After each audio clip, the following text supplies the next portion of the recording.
Good evening, friends. Tonight we'll drift into the past together.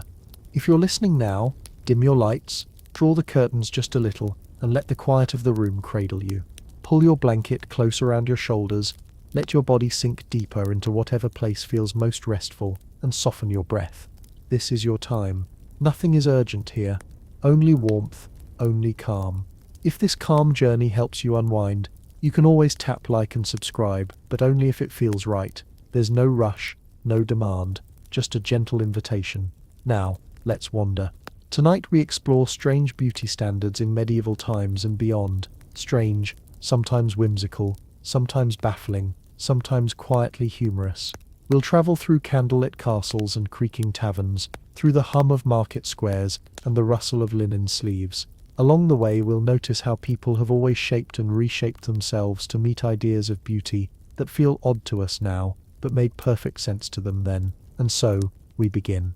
Let me take you first into a medieval great hall. The fire is burning low in the central hearth, sending up sparks that weave their way into the rafters. The air smells faintly of smoke, roasted meat, and the wax of beeswax candles. Wooden benches are lined up, creaking with the weight of townsfolk and nobles alike. And everywhere, if you look closely, you'll notice the faces powdered with pale dust, a chalky white that clings to the skin like mist on glass. Why? Because in medieval Europe, the paler the complexion, the more beautiful you were considered. Pale skin meant you weren't working the fields under the sun. Pale skin whispered of wealth, of a life cushioned indoors. It said, I am cared for, I am shielded from the dirt of labor. Now, imagine leaning in close to one of those powdered faces. The powder wasn't some safe cosmetic. Often it was made with lead. Yes, the same lead we now know is poisonous. But then it was simply fashion. Ladies and sometimes men would smear it on with care,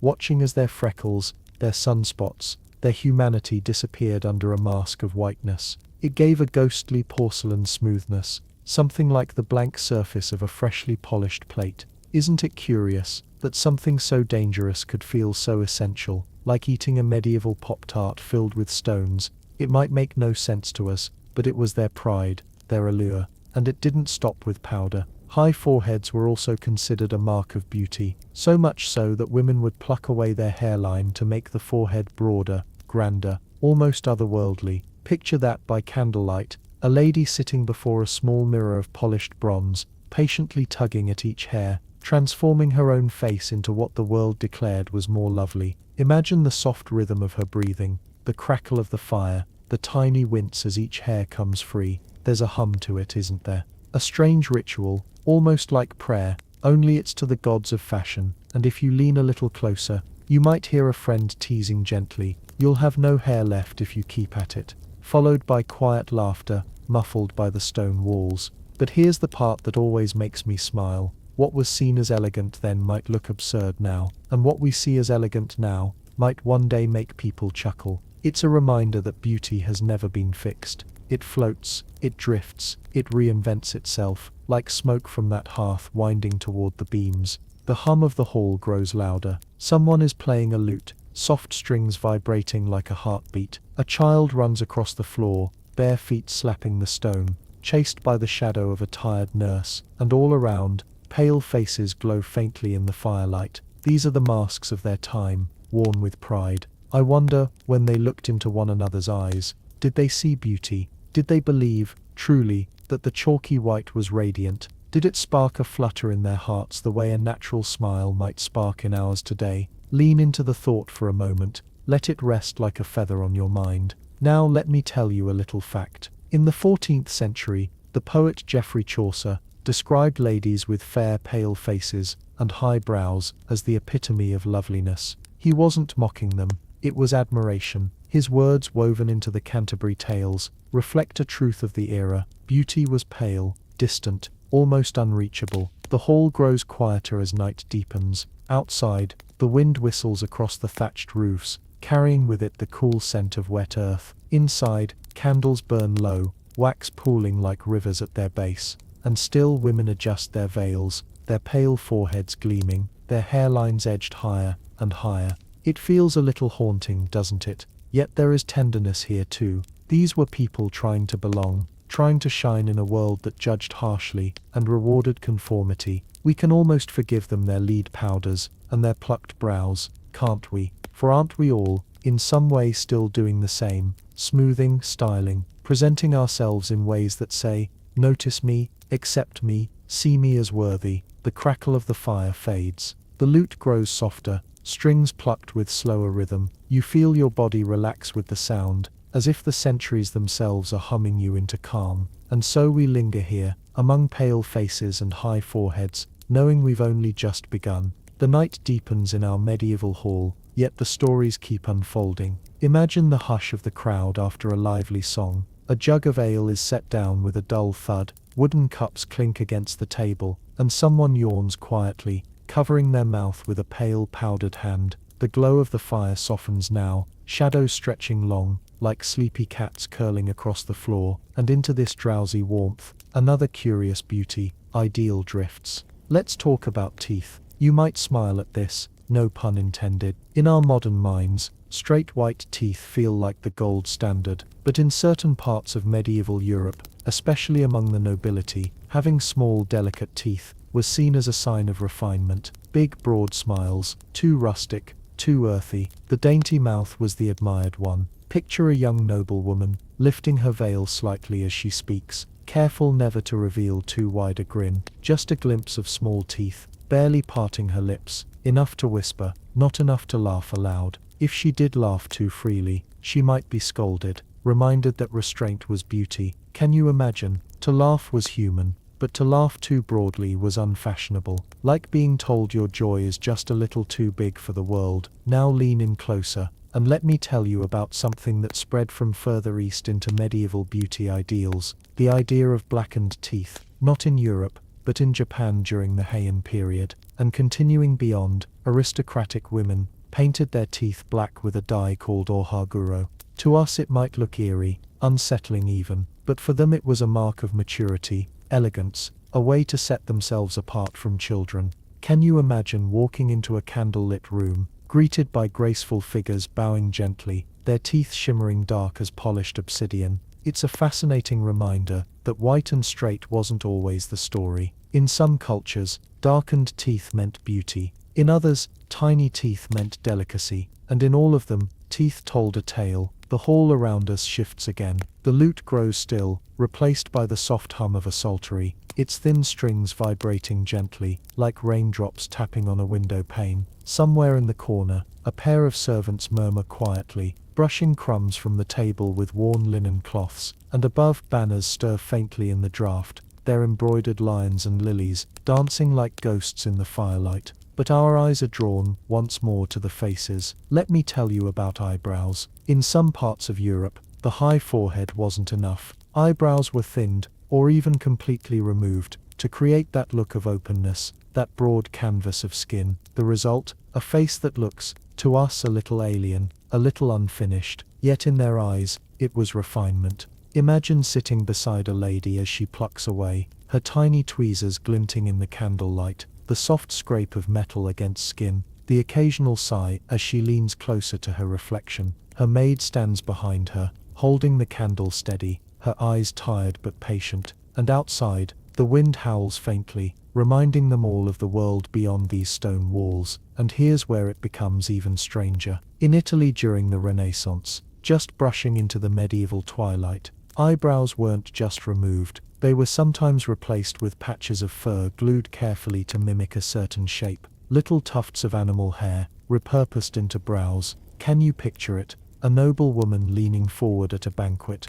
her brows just slightly too furry, as though a squirrel had shared its coat, and yet, admired, complimented, whispered about. There's humor here, soft and kind, not mocking. Because isn't it true that in every era, people will go to remarkable lengths to chase beauty, from plucked hairlines to furred brows, from pale powders to blackened teeth? It all tells us something, that beauty was never about comfort. It was about belonging, about signaling status, about whispering, I am part of this world, and I know its rules. The candles flicker lower, a hush falls as more cups are set aside, more benches scraped back, the hall begins to empty, footsteps echoing softly against the flagstone floor. Outside, the night deepens further, stars pricking through the sky, like holes in dark velvet. Somewhere an owl hoots, its call steady and low, like a drumbeat for sleep. Let's follow someone home, shall we? A lady with her powdered face, her plucked brow, her high forehead gleaming faintly under her veil. She walks slowly through the damp streets,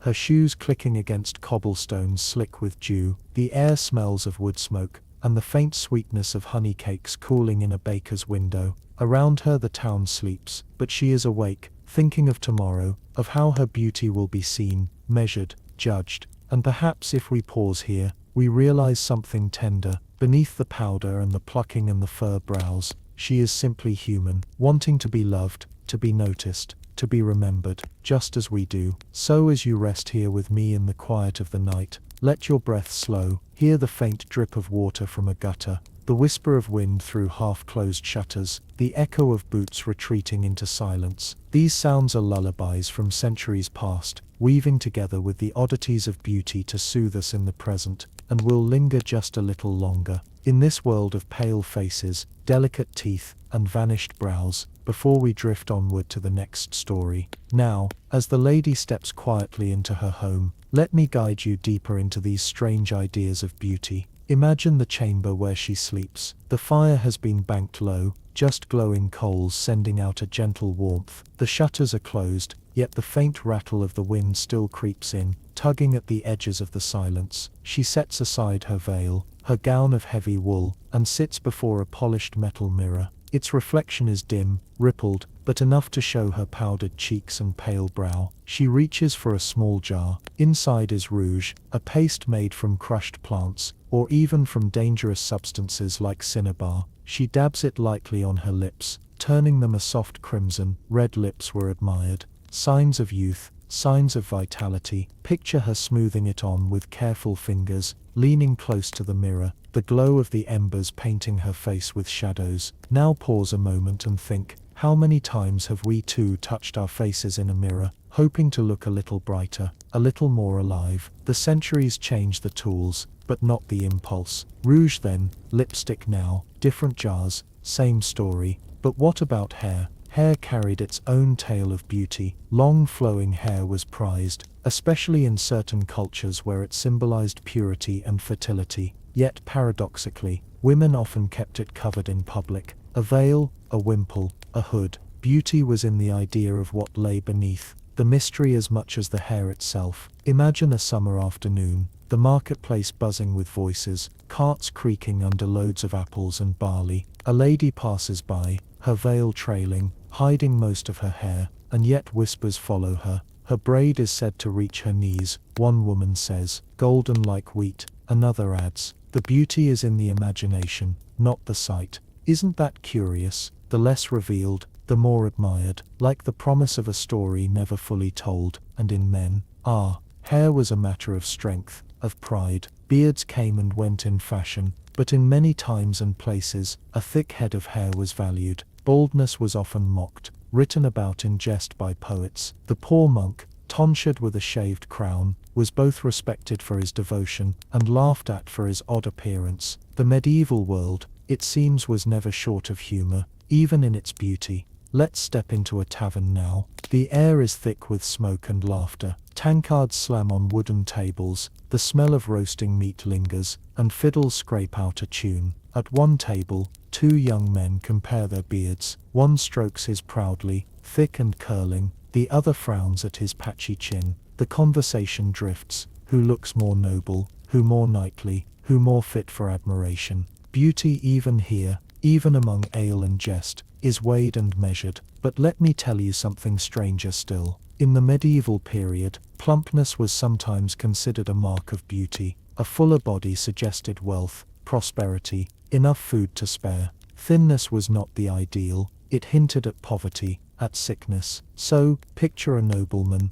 reclining at that tavern table, his stomach rounded, his cheeks full, and others nodding with respect. To be well fed was to be well regarded. Quite the opposite of certain modern ideals, isn't it? And what of scent? Oh, scent played its role too. Bathing wasn't always frequent in medieval Europe, but perfumes, herbs and scented waters helped disguise the smells of daily life. A lady might dab her wrists with rose water, or carry a pomander, a small ball filled with spices and herbs. Imagine the faint fragrance of cloves and cinnamon drifting through the hall as she passed, turning heads, not for a gown, but for the invisible trail she left behind. Close your eyes and breathe that in for a moment. The spice, the sweetness, the faint smoke of the fire, all mingling together. It lingers in the air like memory itself.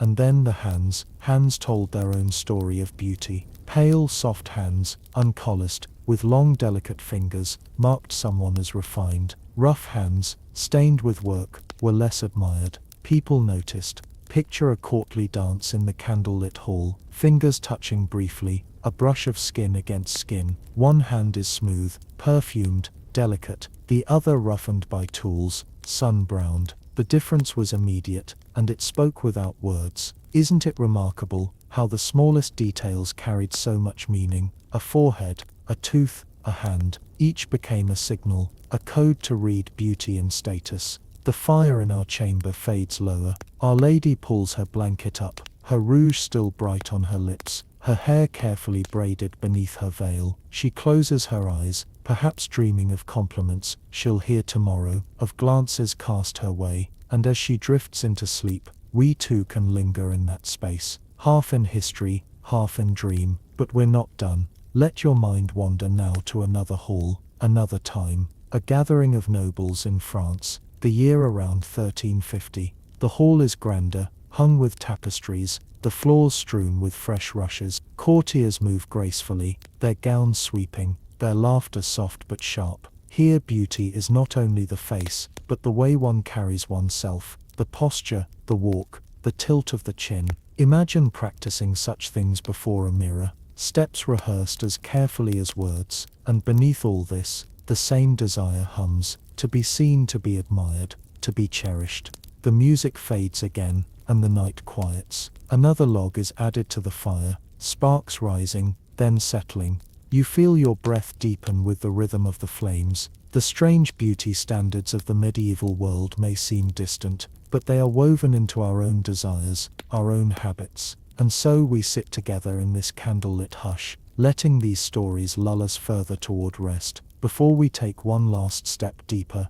into this chapter. The embers glow low, and with them our thoughts drift toward the final touches of beauty in this medieval tapestry. Imagine the hush of a quiet morning, before the town stirs, before the bells toll. A lady sits again before her mirror, smoothing her gown, her powdered face pale in the faint light that seeps through the shutters. She lifts a small comb carved from bone, dragging it gently through her hair. Each stroke is measured, almost meditative, the sound like a whisper of cloth against wood. Hair held meaning, not only in length, but in color. In medieval poetry, golden hair was praised endlessly, compared to the sun, to ripe wheat, to flowing rivers of light. Brunette hair carried its charms too, often linked with constancy and loyalty. Black hair was admired for its intensity, its depth, its richness. Red hair though, our red hair brought mixed feelings, sometimes seen as fiery, passionate,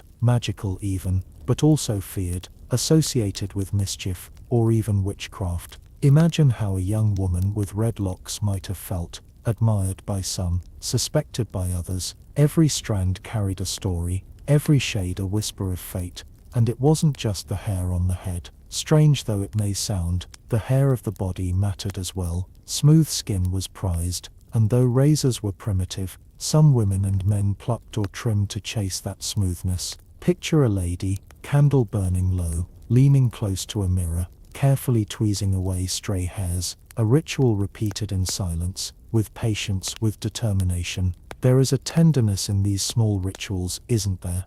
Though they may sound odd to us now, they were acts of care, of hope, acts of saying, I will make myself beautiful, I will belong. Now let's turn to clothing, because what good is a powdered face and a plucked brow without the gown to frame it? Fabric was status. A woman in silk, shimmering in the light of a torch, was announcing her wealth before she even spoke. Imagine the brush of velvet against her hand, the heavy weight of brocade pressing down on her shoulders, the faint rustle as she moved. Every step was a statement, But beauty was also in how tightly one could lace. Corsetry in its early forms began shaping bodies even in the late medieval world. A narrow waist was admired, a torso drawn in, a shape sculpted by ties and strings. Picture the moment, a maid pulling the laces tighter, the noble woman gripping the bedpost, her breath catching as her body was cinched smaller. Was it comfortable? Likely not. But beauty was rarely about comfort,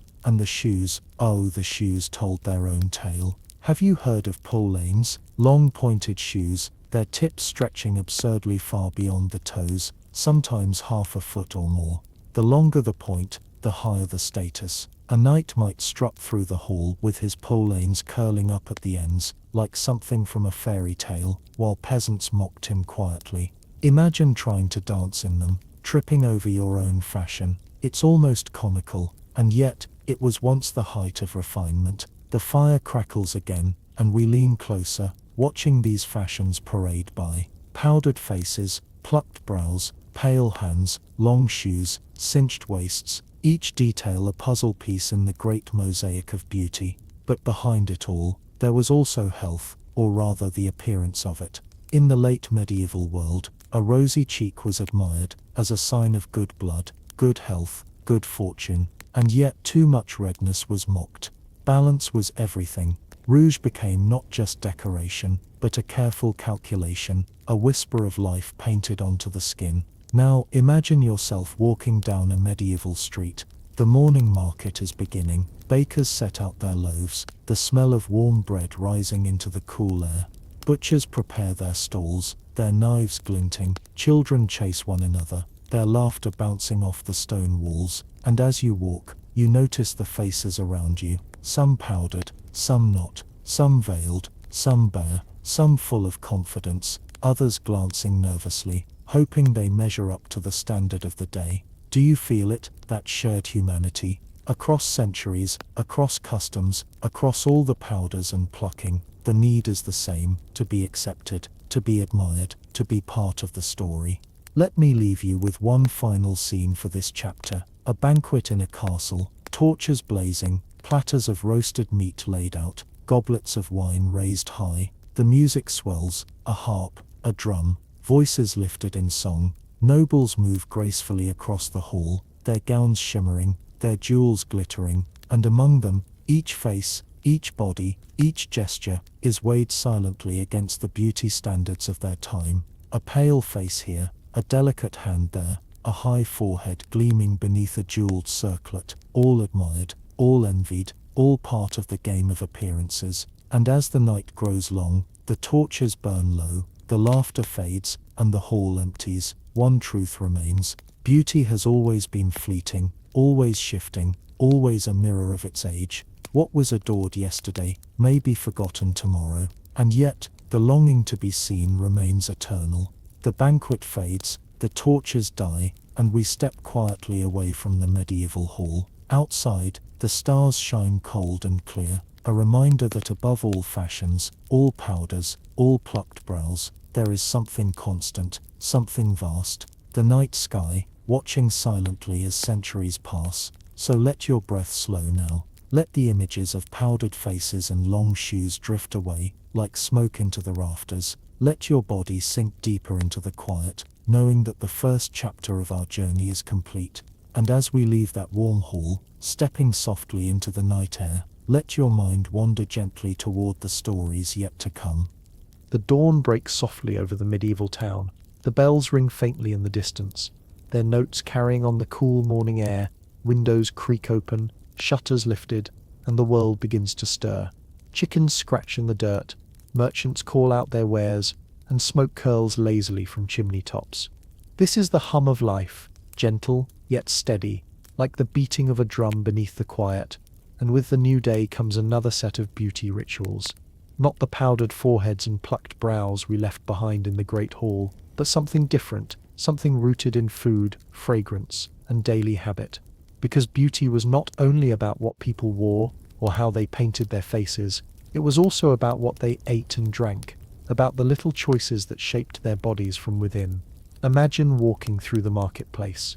Stalls line the cobbled square, each piled high with the colors of the season. apples shining red, pears golden, baskets of herbs spilling over with green. There's a sweet smell of honey drifting from one side, the tang of vinegar from another, and in the middle of it all, a baker sets down a tray of warm pastries, steam rising into the morning chill. It may surprise you, but what one ate could be tied to beauty, in the medieval imagination. Food shaped not just the body, but the soul, the temperament, even the glow of the skin. Physicians of the time followed the ancient theory of the four humours: blood, phlegm, black bile, and yellow bile. Each food was thought to stir these humours, shifting balance, shaping health, and by extension shaping beauty. Picture a lady nibbling daintily on candied almonds.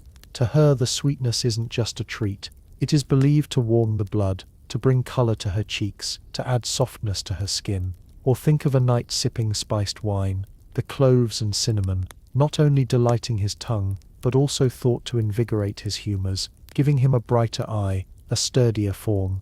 Doesn't it sound like something we still echo today? Eat this, glow that. Drink this, look younger. The words change, but the rhythm remains, and let's linger at the baker's stall. He offers honey cakes, golden and sticky, wrapped in leaves to keep them warm. Children tug at their mother's sleeves, pointing eagerly. The cakes are sweet, heavy with spice, a luxury for most, but oh how they are tied to delight. To eat honey was to carry something of the sun within you, a golden sweetness that lingered long after the taste faded. Imagine biting into one now, the crust crisp, the inside soft, the flavour filling your senses with warmth. Now follow me to a quieter corner of the square. A woman sells herbs bundled with string: rosemary, sage, lavender.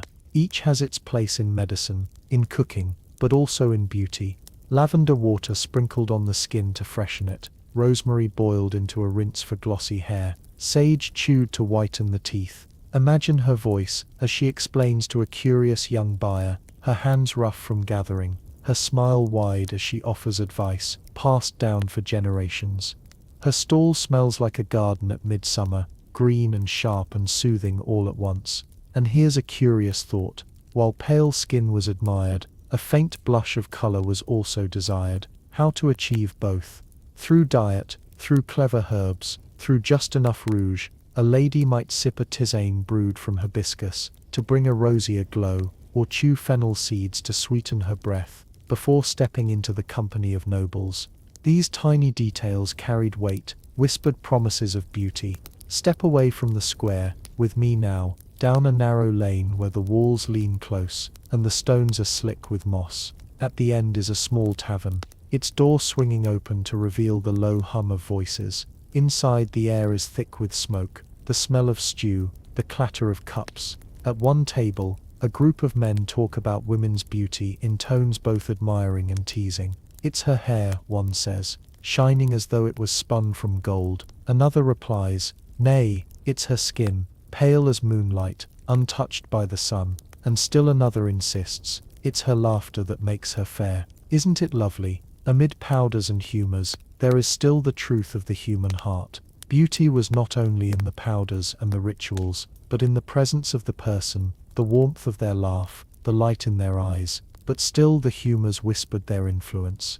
If someone's skin was too sallow, it might be blamed on an excess of black bile. If it flushed too red, too much blood, physicians prescribed diets accordingly. Avoid this, eat that. A carrot for brightness, a leek for balance, a slice of bread soaked in wine to warm the blood. Now picture yourself in that tavern.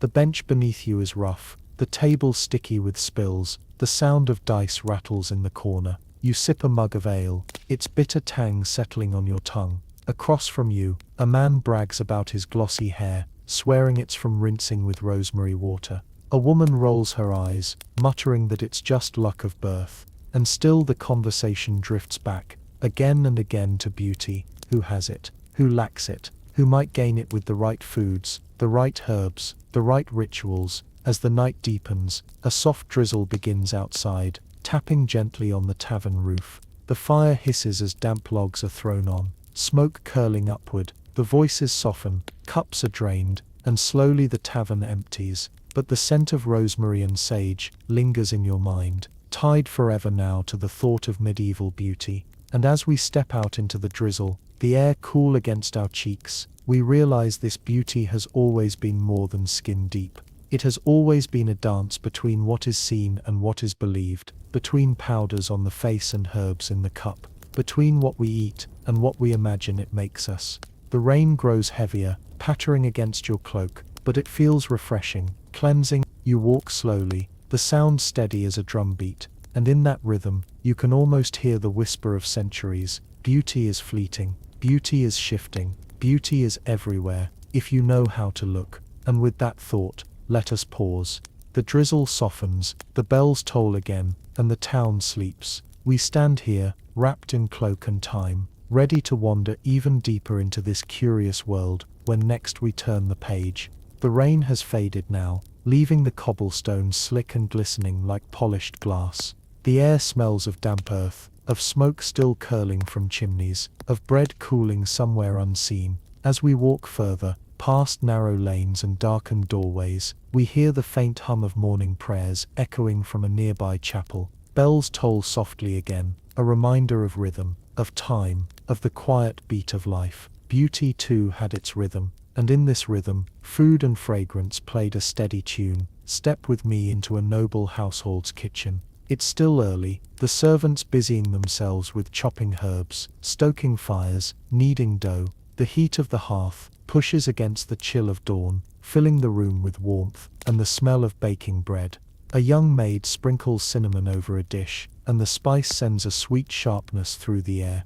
This kitchen is not only the heart of the house, it is in many ways the workshop of beauty, because what was prepared here shaped how skin glowed, how hair shone, how breath smelled, how bodies were judged. Imagine a noble lady instructing her cook. She insists on more almonds in her dishes, believing their oil will soften her skin. She asks for rose water to be kept on hand, to sprinkle into her bath, to sip diluted for a clear complexion. The cook nods patiently, mixing, stirring, filling pots with the ingredients that were believed to shape beauty from within. It may sound fanciful, but isn't it something we still echo now? Smoothies for glow, teas for calm, diets for clear skin. The jars have changed, the words have changed, but the hope is the same. Step closer to the hearth. A pot simmers with pottage, a thick stew of grains, vegetables and meat. Someone stirs it slowly, the spoon scraping against the sides, releasing steam that fogs the air.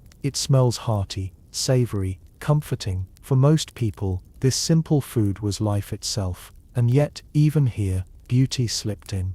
If the stew was too greasy, too heavy, it might be said to dull the complexion, to bring a sluggishness to the body. If it was lighter, filled with herbs and greens, it was thought to refresh, to brighten. We sit on a small bench, watching the servants move like dancers in rhythm, chopping, stirring, lifting, pouring. The kitchen hums with life, with sound, with fragrance, and we can feel the pull of history reminding us, even in daily bread, people searched for beauty. Now let us wander to a merchant's apothecary. The shelves are lined with jars, each labeled with neat script: powdered pearl, ground saffron, crushed rose petals, dried lavender. Some are medicines, some are perfumes, some are whispered to be charms. The apothecary himself, in his dark robe, greets a customer softly, offering her a small packet of ground iris root. For sweet breath, he explains, and to bring a lightness to your presence. She nods, slipping the packet into her pouch with a smile. Here in this dim shop, beauty mingles with medicine and magic. A little powder to whiten the teeth, a few drops of oil to smooth the hair, a pinch of saffron in wine to bring color to the cheeks. The scents are rich and layered, sweetness of flowers, sharpness of spice, earthiness of roots. They settle in the air like a cloud, wrapping us in the dreams of beauty long past. And then the perfumes. Imagine a small vial of rose water, uncorked, the fragrance filling the space. It is delicate, soft, almost like silk drifting through the air. Or a vial of musk, heavier, warmer, lingering longer. These perfumes were not only to please the nose but to shape how one was seen. A nobleman scented with ambergris was thought more refined, more alluring. A lady with lavender water was praised for her freshness. The invisible became visible in the mind of the beholder. The apothecary lowers his voice to share a secret. Powdered pearl, when mixed with honey, could make the skin glow. Imagine the delicate sheen, the faint shimmer left behind. Costly, yes, but beauty often demanded a price. Step outside again. The streets are busier now, merchants calling out louder, children laughing as they chase each other, the air alive with sound. And yet, amid all this noise, beauty remains a quiet undercurrent. People notice the pale face in the crowd, the perfumed cloak, the woman whose teeth flash white when she laughs. These are small signals, but powerful ones. Now let me tell you of something stranger still. In some medieval circles, it was believed that eating certain animals could shape beauty. The flesh of a peacock, for instance, was thought to strengthen the body, and perhaps even transfer some of the bird's glory. Imagine a feast where the roasted peacock is served, its feathers still spread out in dazzling display. The guests lean closer, marveling at the sight, while whispers spread that to eat of it is to take in some of its magnificence, or the humble eel. Some believed it gave vitality, even allured to those who ate it. Picture a dish of eels, glistening, set down before a nobleman. He spears one with his knife, chews thoughtfully, and pats his stomach with satisfaction, convinced he is now more vigorous, more impressive. It sounds whimsical, almost absurd, and yet, doesn't it echo in our world of superfoods and miracle diets? Blueberries for youth, avocados for glow, chocolate for love. The foods have changed, the belief remains, the day stretches long, shadows shift on the cobblestones, clouds pass overhead, the air grows warmer. You walk slowly through the town, hearing the clang of a blacksmith's hammer, the cry of a hawker selling ribbons, the clatter of hooves against stone. Each sound weaves into a lullaby of history, soft and steady, and in your mind, you carry the images of kitchens, apothecaries' feasts, all tied to beauty, all tied to the strange standards of the age. Let's pause in a quiet garden now. The herbs grow thick here, mint, thyme, chamomile, roses climbing the walls. A fountain trickles in the center, its water catching the light. A young woman kneels, clipping lavender, her hand stained green. She hums softly, the tune drifting like the breeze. This garden, too, is part of beauty. The herbs she gathers will perfume baths, flavor food, rinse hair, sweeten breath. Each stem, each leaf, a tiny piece of the great puzzle. You inhale deeply, imagining the fragrance of the garden, the sharp mint, the sweet rose, the calming chamomile. It fills your lungs, it soothes your spirit, it reminds you that beauty for them was everywhere, in every plant, every spice, every cup of tea. The sun dips lower, painting the walls with gold, the garden glows, the fountain sparkles, the humming grows softer, and in this calm, you realize beauty was never just decoration, it was belief, woven into every corner of life. So let us rest here a moment longer, among the herbs in the fountain, before we step again into the winding streets of time. The sun is lowering now, tilting westward, painting the sky with strokes of orange and rose. The town begins to quiet again, though not with sleep just yet, more with the hush that comes when day folds gently into evening. Merchants pack away their goods, shutters close with soft thuds, and the clatter of hoofs grows fewer. Only the distant toll of the church bell lingers, steady as a heartbeat, and in this evening glow, beauty standards take on another shade, this time in rituals of bathing and cleansing. You might imagine medieval life as dirty, grimy, untouched by soap, and in many ways, it was far less clean than what we know today. Yet, there were moments of washing, rituals of water, believed to bring not only cleanliness but beauty itself. Picture a wooden tub, filled with warm water, heated over the hearth. Herbs are scattered into it, rosemary, chamomile, maybe even rose petals, if the household is wealthy. Steam curls upward, carrying fragrance, softening the air. A lady lowers herself into the water, her maid holding a towel nearby. She sinks slowly, sighing, the warmth wrapping around her like a blanket. The water glimmers with floating petals, the herbs release their oils, and she believes, as many did, that this bath will make her skin softer, her spirit calmer, her beauty more radiant. Isn't it soothing even to imagine? The soft sound of water, lapping against wood, the scent of herbs rising, the quiet hush of the chamber around her. Bathhouses, too, were once common in medieval towns before fears of disease shuttered many of them. They were places not only of cleansing, but of social life, of laughter, of gossip. Men and women, sometimes together, sometimes separate, would slip into pools of warm water, the steam rising thickly, voices echoing off stone walls. Picture the scene: laughter bouncing, water splashing, candles flickering on damp walls. Here too, beauty was cultivated.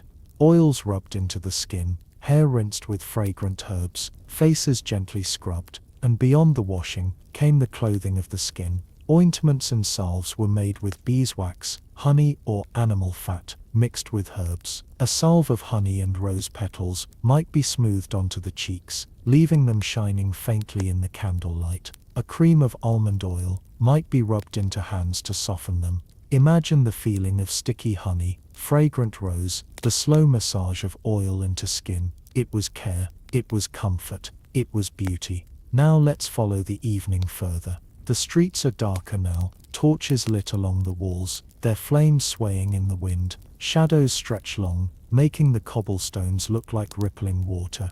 A small group of musicians plays in a square, their lutes and fiddles weaving a melody into the night. Couples walk slowly, their cloaks brushing, their laughter soft. Beauty is not only in powders and herbs, but in the way one carries oneself here, in the slow grace of a step, the tilt of a chin, the softness of a glance. There is a tale whispered in these streets, that to walk with elegance was a form of beauty all its own. A noble woman might spend hours practicing her gait, learning how to glide rather than stomp, how to move with poise, how to turn her head at just the right angle. Men, too, were judged for their posture, their stride, their way of holding a goblet or drawing a sword. Can you picture them?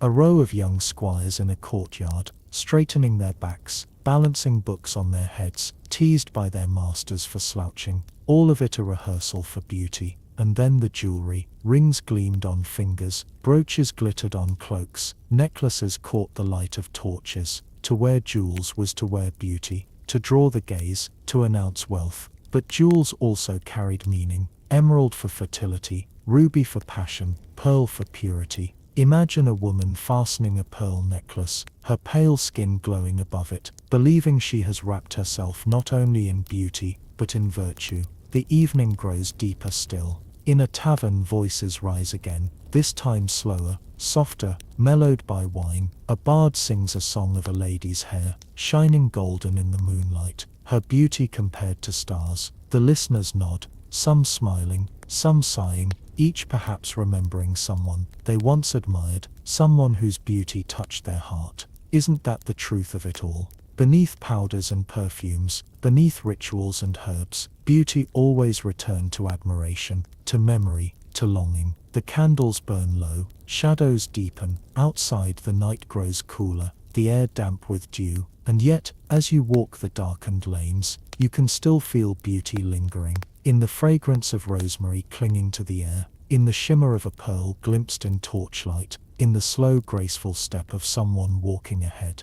Let's pause here. At a fountain in the square, the water trickles steadily, its sound calming, rhythmic like breath. A woman leans over it, rinsing her face in the cool water, patting it dry with her veil. She sighs softly, refreshed, perhaps believing the water itself, blessed by the moonlight, will make her more radiant. The fountain gurgles, the stars shimmer above, and beauty feels both magical and ordinary, both fleeting and eternal. Stay here for a moment. Listen to the trickle, breathe the cool night air, feel the stillness of the square around you. Isn't it soothing, how the past and present fold into one another? How beauty, strange though its rituals may be, is always tied to care, to hope, to longing. The fountain keeps singing, the night keeps breathing, and we remain, wrapped in quiet, ready to take one more step deeper into this chapter. When the time is right, the fountain's song continues as the town folds deeper into night. Torches burn low,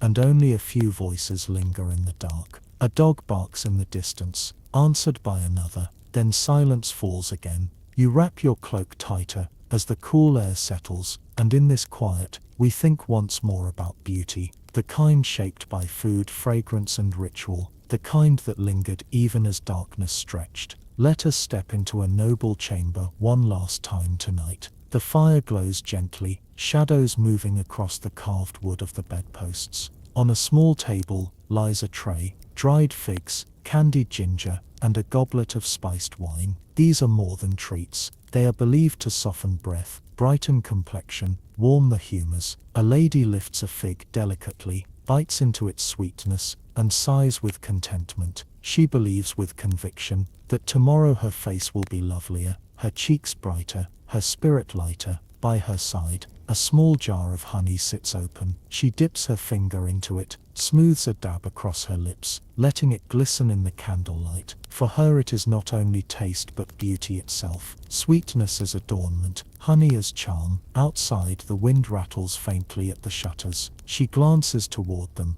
then back at her mirror, whispering a short prayer. To be loved, to be admired, to be remembered. It is a prayer as old as time. Now picture a different home, humbler, simpler. A family gathers around a wooden table, bowls of pottage steaming before them. They laugh softly, share bread, dip it into the stew. Their beauty is not painted or perfumed, but it is there in the warmth of their cheeks from the hearth, in the brightness of their smiles, in the way their hands reach for one another.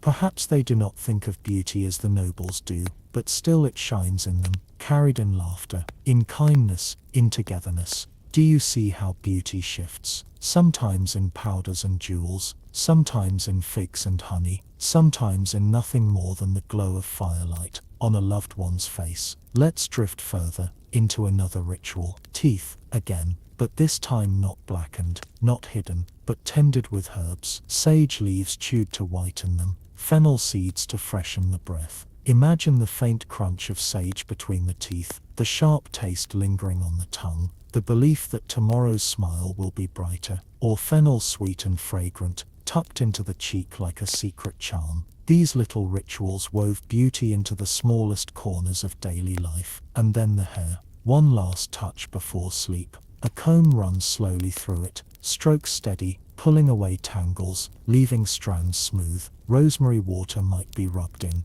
leaving behind a fresh scent. Picture a woman humming softly as she braids her hair for the night, her fingers nimble, her movements calm. She believes the braid will keep her hair glossy, prevent breakage, preserve her beauty for the day to come. It is quiet now. The streets outside lie empty. The chapel bells are silent. Only the faint creak of timbers and the soft hiss of dying fires remain. And in this stillness, we realize that beauty was never just one thing. It was a tapestry woven from powders and perfumes, from herbs and honey, from laughter and prayer. Let me leave you with one last image. A banquet long past, a table laden with food, peacocks shimmering with feathers, pies steaming, goblets shining with wine. Around the table, nobles sit, their faces powdered, their brows plucked, their perfumes mingling in the air. They eat, they laugh, they admire one another, each believing they have captured beauty. And yet in the corner of the hall, a minstrel plays a soft tune,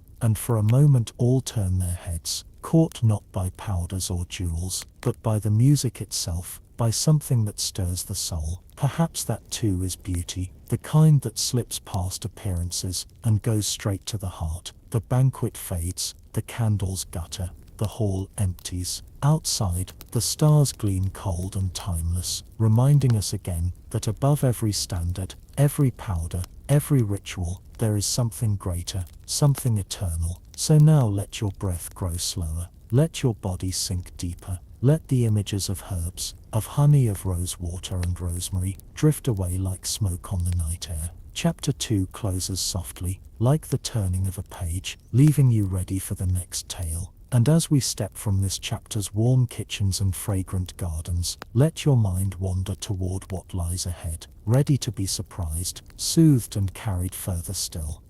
The night has passed, and a new dawn slips gently across the horizon. The sky is pale gold, brushed with soft streaks of silver cloud. Birds stir in the rafters of barns, their wings fluttering, their songs tentative but sweet. A faint mist clings to the fields, rolling in slow waves across the grass, and the town awakens once again to the hum of daily life. This time let us wander into the world of adornment, the fabrics, jewels, and fashions that shaped beauty beyond powders and herbs. For if the face was the canvas, then clothing was the frame, and in the medieval imagination, both mattered deeply. Picture a noblewoman stepping out of her chamber at mid-morning. The air is cool, and the stone floor beneath her feet is hard, echoing with each measured step. She wears a gown of deep blue wool, its hem brushing the floor, its sleeves long and trailing. Around her waist, a girdle of gold glints in the light, each link carefully crafted, and above her brow, a delicate circlet catches the morning sun. Every detail is chosen, not only for comfort, but for beauty, for status, for admiration. Blue was no ordinary color. In medieval Europe, the dye that produced rich blues, woad and later imported indigo, was precious, costly. To wear blue was to whisper of wealth. And so, when she moved through the hall, her gown flowing like water, others looked not only at her face, but at the hue itself, reading it as beauty, as power. Isn't it remarkable how colors carried meanings? Gold for majesty, red for passion, green for fertility, black for gravity, and sometimes mystery. Imagine stepping into a marketplace, where bolts of fabric are displayed in stalls, their colors glowing in the morning sun. Shoppers run their fingers over the cloth, whispering about what each shade might say, how it might transform them in the eyes of others. Beauty wasn't only about the face, but about the palette one wrapped around oneself. Let's pause at one of those stalls. The merchant smiles, his hands rough from travel, his voice smooth as he extols his wares. He unrolls a bolt of crimson, the color so deep, it almost looks like fire itself. Imported, he explains, from far lands, dyed with cochineal. A noblewoman leans closer, her eyes widening. To wear such a color would be to command attention, to blaze like a flame amid candlelight. She imagines it already, the gown, the compliments, the whispers, and in that imagining, she feels beautiful. Now step with me into another corner of beauty. Headwear. Strange, towering headdresses rose and fell in fashion across the medieval centuries. One of the most curious was the hennin, a tall conical hat, often veiled, worn by noblewomen in the 15th century. Picture it now, a lady in a richly embroidered gown, her hennin rising like a spire above her head, a veil cascading down behind her like a waterfall of silk. To us it may look almost comical, like something from a fairy tale illustration, but to them, it was elegance itself, a mark of high status, a symbol of grace. Imagine the gentle rustle of that veil, as she moves, the way candlelight catches in its folds, the awe it might stir among those who see her. Even children might whisper as she passes, like a queen. But fashion was never static. Before the hennin came wimples, soft cloths wrapped around the head and neck, framing the face with modesty and restraint. A woman in a wimple might look serene, pious, untouchable. Beauty here was not about extravagance, but about stillness, about quiet dignity. Picture her sitting at a spinning wheel, the wimple draped carefully, her face pale in the firelight. To her family, she is the model of grace. And so the story shifts depending on cloth, depending on shape, depending on time. Isn't it curious how quickly beauty can be remade by nothing more than fabric and thread? Let us not forget the men.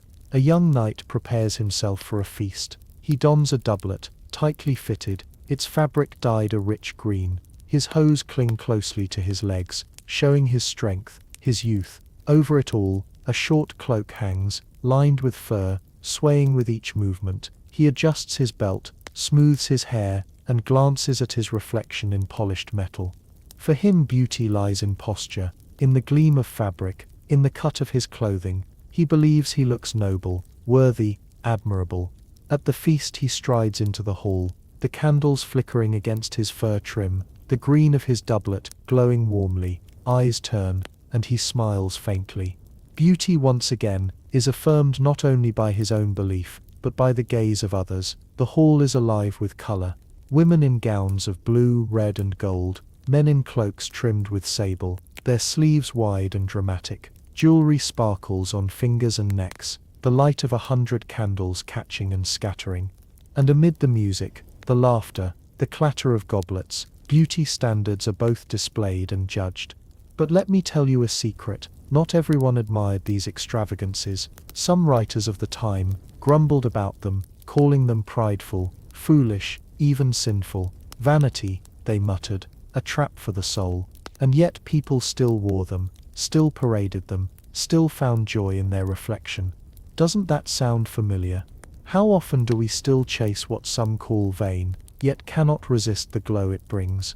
The night deepens, the feast continues, minstrels play lutes, voices rise in song, dancers move in slow circles, gowns swirling, cloaks lifting.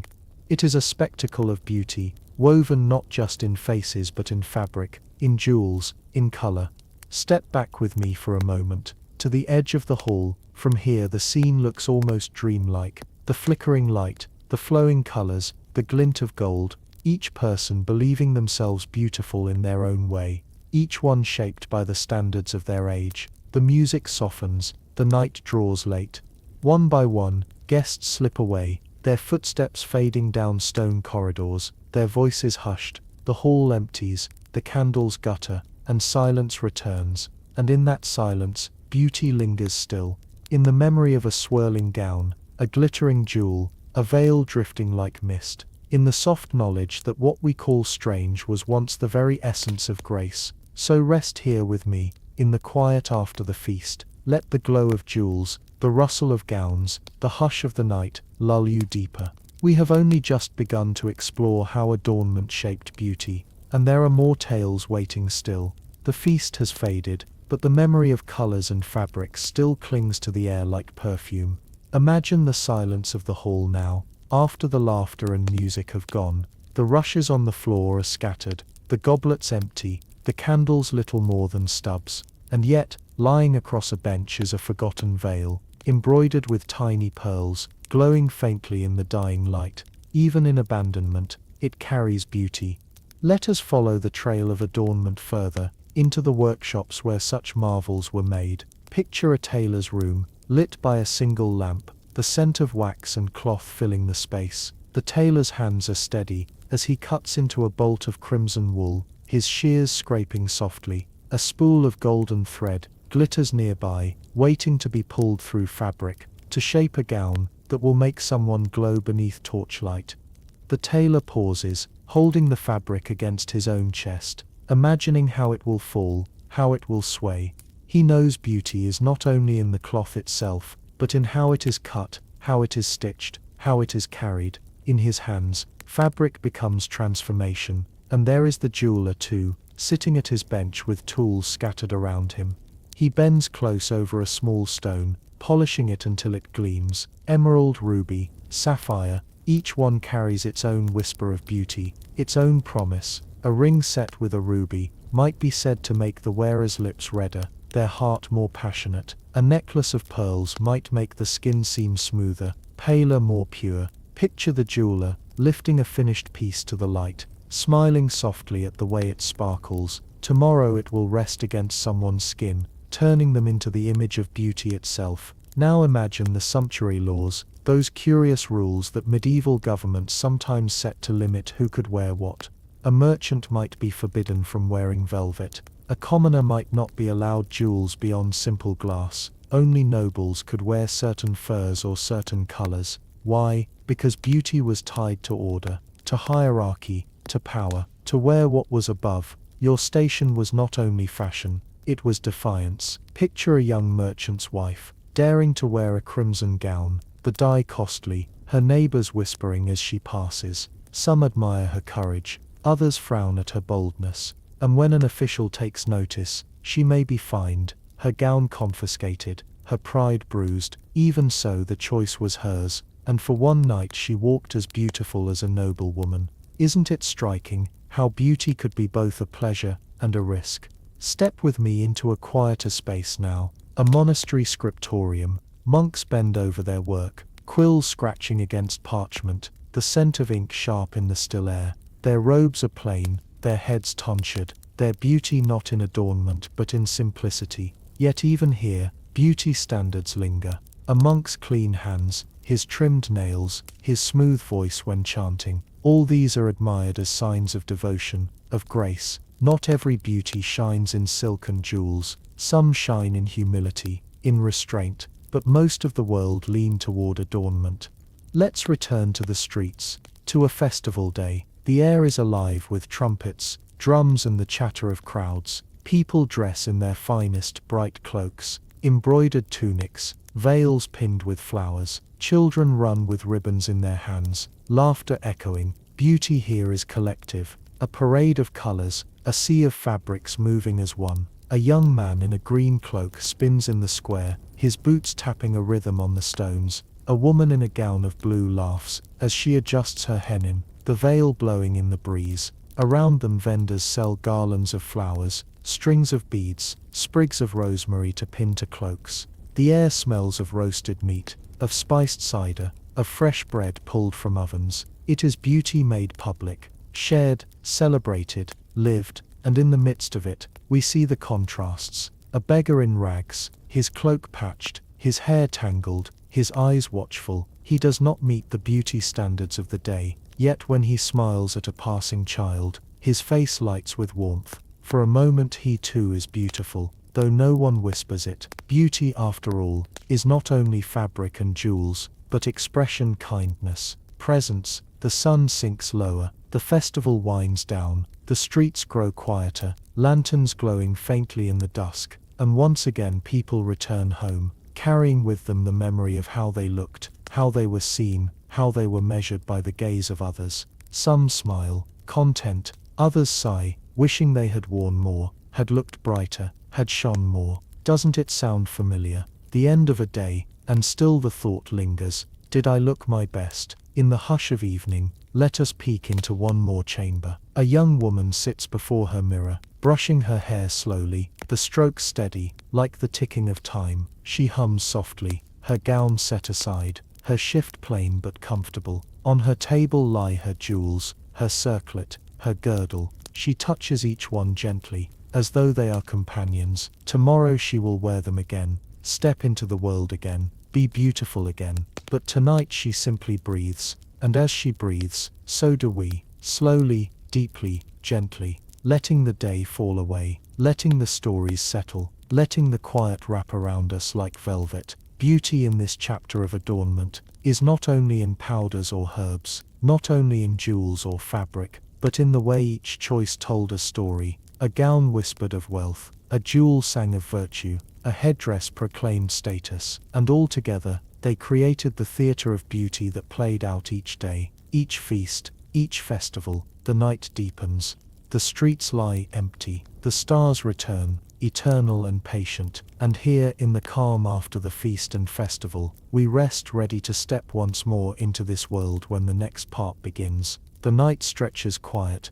but let us wander once more into the thread and shimmer of medieval beauty. Imagine the soft glow of moonlight slipping through the narrow windows of a castle chamber. The stone walls hold the cool of the evening, but tapestries soften them, their woven stories catching the silver light. Lions, saints, vines and blossoms seem to stir in the shadows, as though even the fabric is alive with its own kind of grace. Beauty was often judged in the weaving of such tapestries, for they were more than decoration. They framed a household's wealth, its learning, its refinement. To live among such colors and shapes was itself considered beautiful, and to host guests beneath them was to show your own glow by reflection. Isn't it curious how beauty could extend beyond the body and wrap itself into the very walls? Let us follow the moonlight to another chamber. This time, a chest sits open at the foot of a bed. Inside, neatly folded gowns of many shades rest side by side. A hand reaches in, fingers brushing over velvet, over silk, over fine linen. Each fabric holds its own tale, its own meaning. Silk, smooth and shimmering, was the dream of many but the possession of few. Imported from faraway lands, it whispered of trade, of wealth, of mystery. To wear it was to glow, to gleam, to step into a room and be noticed. Wool, though humbler, carried its own place. Dyed deep and cut finely, it could rival silk in effect, when worn with care. Imagine a woman pulling a woolen gown over her shoulders, smoothing it down, adjusting the belt at her waist. She looks into her mirror of polished bronze, and in her eyes she is as radiant as any lady in silk. Beauty is often less in the fabric itself than in how it makes the wearer feel, isn't it? Now, picture the jewels again. Rings were common, even for those of lesser wealth, though the stones differed. A nobleman might wear a sapphire, polished and glowing. A merchant's wife might wear glass, cut to sparkle in the candlelight. But to the eye at a distance both glimmered, both spoke of adornment, both carried beauty. Here beauty was not always about truth, but about appearance, about the trick of the light, about the shimmer that caught someone's gaze. And then the belts and girdles, oh how they mattered. Imagine a chain of silver, delicate, circling the waist of a gown, the links clinking softly as the wearer moved. Sometimes the girdle hung long, tipped with a jewel, swinging like a pendulum with every step. It drew eyes, it whispered of elegance, it framed the body. Picture walking behind such a figure, the chain catching torchlight, the jewel tapping gently against the fabric. A simple accessory, and yet, it became the center of beauty. Step now into a merchant's stall, where girdles are displayed. The air smells of leather and metal, of polish and sweat. The merchant's hands are stained from work, as he lifts each piece proudly, one with silver links, one with bronze, one of plain leather. Each customer's eyes linger on the one they can afford, imagining how it will look, how it will speak for them. Beauty was always a negotiation between desire and means, between imagination and reality. And what of shoes? Pollens we have seen those pointed marvels that stretched absurdly long, but there were other shoes too, slippers embroidered with thread, boots trimmed with fur, sandals for summer warmth. Each pair left its own mark, literally in the dirt and mud of the streets. Picture a row of footprints across the town square, some narrow and dainty, some wide and practical, some absurdly long, the tip dragging in the dust. Even the ground itself carried the story of beauty. Let's pause in the square again. Under the stars, a torch flickers nearby, casting golden light on the faces of a small group. They are laughing, their cloaks wrapped tight, their jewels faint in the glow. One woman adjusts her headdress, tilting it just so, her veil floating softly. A man straightens his belt, letting the metal glint in the firelight. They are not nobles, not peasants, but somewhere in between, merchants, townsfolk, yet they too play the game of adornment, of beauty. Their laughter rings out, echoing against stone walls, reminding us that beauty was not always solemn. Sometimes, it was joy, play, delight. The torch burns lower, the group drifts away, the square is silent once more, the stars patient overhead, and in that silence, you can almost hear the soft rustle of fabric, the faint jingle of jewels, the whispers of those who lived long ago, reminding us that beauty was always part of the night. Now let us wander into a church, for even here beauty was displayed and measured. Clerics wore robes of rich fabric, embroidered with gold, their vestments gleaming in candlelight.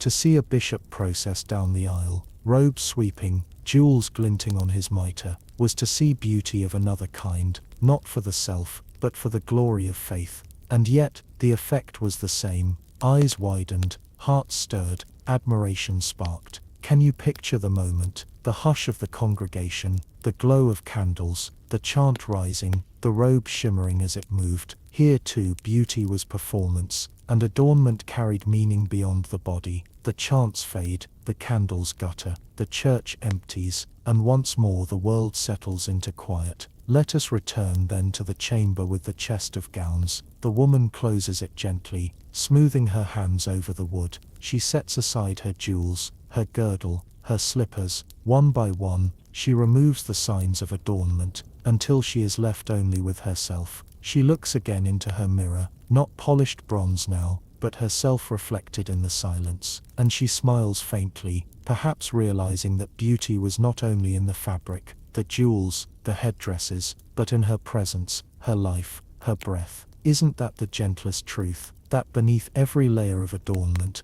beauty remains in the quiet human being, as fragile and luminous as a flame in the night? The chamber grows darker, the tapestries fade into shadow, the moon moves slowly across the sky, and we too breathe slower, softer, gentler, letting this chapter's adornments rest around us like folded cloth. The moon has drifted westward now, and the night is at its deepest. The world is hushed, and in this stillness the weight of adornment seems lighter, almost dreamlike. Let us wander through one last series of images, soft and slow, to close this chapter of beauty framed in fabric and jewel. Imagine a bridal chamber, set for a wedding feast. Candles glow in tall holders, their flames bending in the draught of the stone walls. On the bed lies a gown prepared for the bride, a cascade of silk dyed in soft ivory, trimmed with gold thread at the hem, the sleeves long and trailing. Beside it rests a veil, thin as mist, embroidered with pearls so tiny they seem like drops of dew caught in spider's silk. The room smells faintly of roses, for petals have been scattered across the floor. The bride enters slowly. She runs her hand across the gown, lifting the veil with trembling fingers.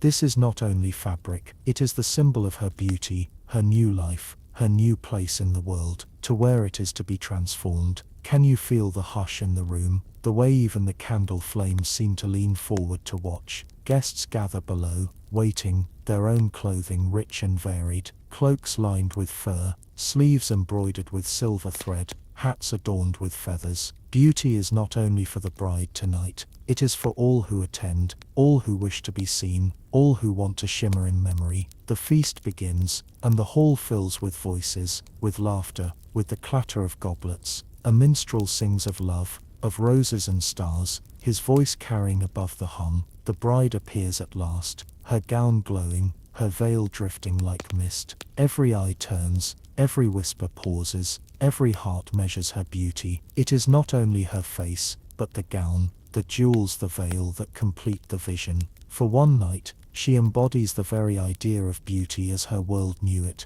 Isn't it touching, how cloth and jewel can transform not only how others see you, but how you see yourself? The feast stretches on. Platters of roasted meat are carried in, the scent filling the hall. Trays of sugared almonds, candied fruits, and warm pies follow. Music swells, dancers move in circles, gowns swirl, jewels sparkle. It is beauty in motion, in sound, in taste, in sight. All senses are drawn in, all senses are soothed, delighted, charmed, and when the night wanes, and the last goblet is drained, the hall empties once more. Only a few candles remain, burning low. The bride returns to her chamber, removing the veil, folding the gown, setting aside the jewels, and there in the quiet, she is herself again. The adornments rest, but the glow they brought lingers still, like a gentle aftertaste of sweetness. Let us leave her chamber, and walk through the quiet town. The stars glimmer faintly above, the streets are empty, the air cool and damp. A lone torch sputters by the church door, its flame swaying in the breeze. In the hush, you can almost hear the echo of fabric swishing, the jingle of girdles, the murmur of admiration. Beauty lingers even after it has gone, like perfume long after the wearer has passed. Now imagine another side of adornment, less grand, but no less meaningful. A mother sits at home, mending her child's tunic by the fire. Her hair is tied back with a plain ribbon, her gown simple wool. She hums softly as her needle moves, pulling thread through fabric with steady hands. To her child she is beautiful, not for jewels, not for gowns, but for the warmth of her voice, the glow of her face in firelight. Beauty in its simplest form has always lived in such moments. Do you feel the calm in that thought? That beauty was never only for the wealthy, the noble, the adorned. It existed, and still exists, in the simplest gestures, the softest voices, the gentlest touches. The fire in her hearth fades lower, the needle rests, the tunic folded neatly. She leans back, closes her eyes, and breathes deeply. In that breath, she carries a beauty no gown, no jewel, no hennin could rival. And so we close this chapter of adornment with two truths. One, beauty in the medieval world was often woven in fabric, stitched in color, adorned with jewels and girdles, displayed in halls and festivals. Two, beneath it all, beauty was also in presence, in kindness, in the quiet glow of a human heart. The night grows still, the stars fade slowly, one by one, as dawn whispers on the horizon. Another day will bring more powders, more perfumes, more gowns, more jewels, but for now the world rests, and so do we. So take a deep breath with me, let it fill your chest slowly, let it out gently, feel your body sink deeper, as though wrapped in velvet itself. Beauty has carried us through halls and feasts, through tapestries and gowns, through jewels and veils, and now it sets us gently down, ready for the next story to unfold. And as we leave this chapter behind, stepping softly from the shimmering halls into the calm of dawn, let your mind wander, ready to be carried into the next tale of strange and shifting standards. The first light of dawn washes across the fields, soft and pale. Mist lingers low, curling around hedgerows, slipping across meadows. Birds stir in the branches above, their songs tentative, as though testing the quiet before committing to full chorus. In the town, shutters creak open, and the faint hum of morning begins once more. This chapter carries us into the world of body shapes and forms, the ways medieval people judged beauty, not only by faces or clothing, but by the very outlines of the body itself. And like all things we've explored, those ideals shift, sometimes in ways that surprise us, sometimes in ways that make us smile. Let us walk together into a marketplace on this cool morning. Women stand in groups, their baskets balanced on hips, their voices carrying in chatter. A man passes, his cloak swinging, his boots tapping the cobbles, and as people glance at one another, judgments of beauty are already being made, not of jewels or gowns, but of bodies themselves. In the medieval imagination, plumpness was often admired. A rounded form meant prosperity, meant that one had enough to eat, meant safety from hunger. Thinness, by contrast, was often linked to poverty or illness. Picture a noble woman at a feast, her cheeks full, her figure softly curved. To her peers, she is beautiful, admired, envied. They whisper that she glows with health, that she shines with abundance. Now, contrast this with our modern world, where thinness is so often prized. Isn't it striking how beauty can flip? How what one age adores, another might question. It reminds us that beauty is never fixed. It drifts with the times, like clouds across the morning sky. Step with me into a noble hall at midday. Long tables are laid with bread, cheese, roasted meat. Goblets glimmer with wine, and the hum of voices fills the air. At the head of the table sits a lord, broad of frame, his stomach full and round. His neighbors glance at him with respect, for his body itself speaks of wealth, of power, of stability. To be large is to be admired, even envied, and yet the admiration shifts depending on role. A knight, for instance, was admired for strength, for broad shoulders, for powerful arms. His beauty was in muscle, in vigor, in the way he carried his armor, as though it were cloth. Picture him now, striding into the hall, his mail clinking faintly, his chest broad, his stride confident. To the people watching, he is handsome, not because he is soft or round, but because he looks capable, strong, ready. Do you see how beauty was not only about one form but about many, depending on station, on role, on story? Let us wander now into a garden, where a group of young women sit beneath a tree, their gowns spread around them, their laughter light. They tease one another gently, comparing the paleness of their hands, the roundness of their cheeks, the length of their hair. One girl sighs, wishing her face were fuller. Another giggles, saying her cheeks are too plump already. Beauty is measured in contrast, in conversation, in longing.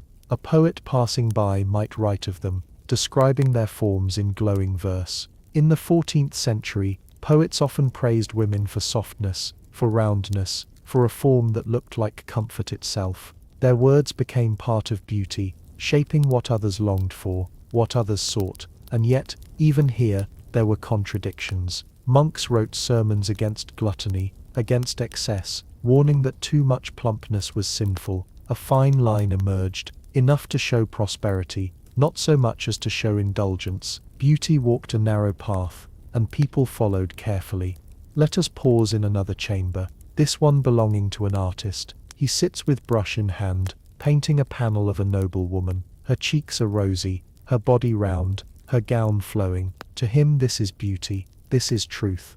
His patron nods approvingly, satisfied that the painting captures both status and grace. The panel will hang in a hall, admired by all who pass, shaping how beauty is remembered. Now, step back with me, into a village tavern. The benches creak under the weight of men gathered, tankards in hand. They talk of strength, of work, of the beauty of women in their eyes. One praises a wife's round arms, good for kneading bread. Another jokes about a neighbor's stout form, saying it means she cooks well. Their words are simple, but they remind us that beauty was practical too, tied to daily life, to usefulness, to survival. Outside the sun grows warm, and the streets buzz with sound. Children run laughing, dogs bark, the air smells of baking bread and damp stone.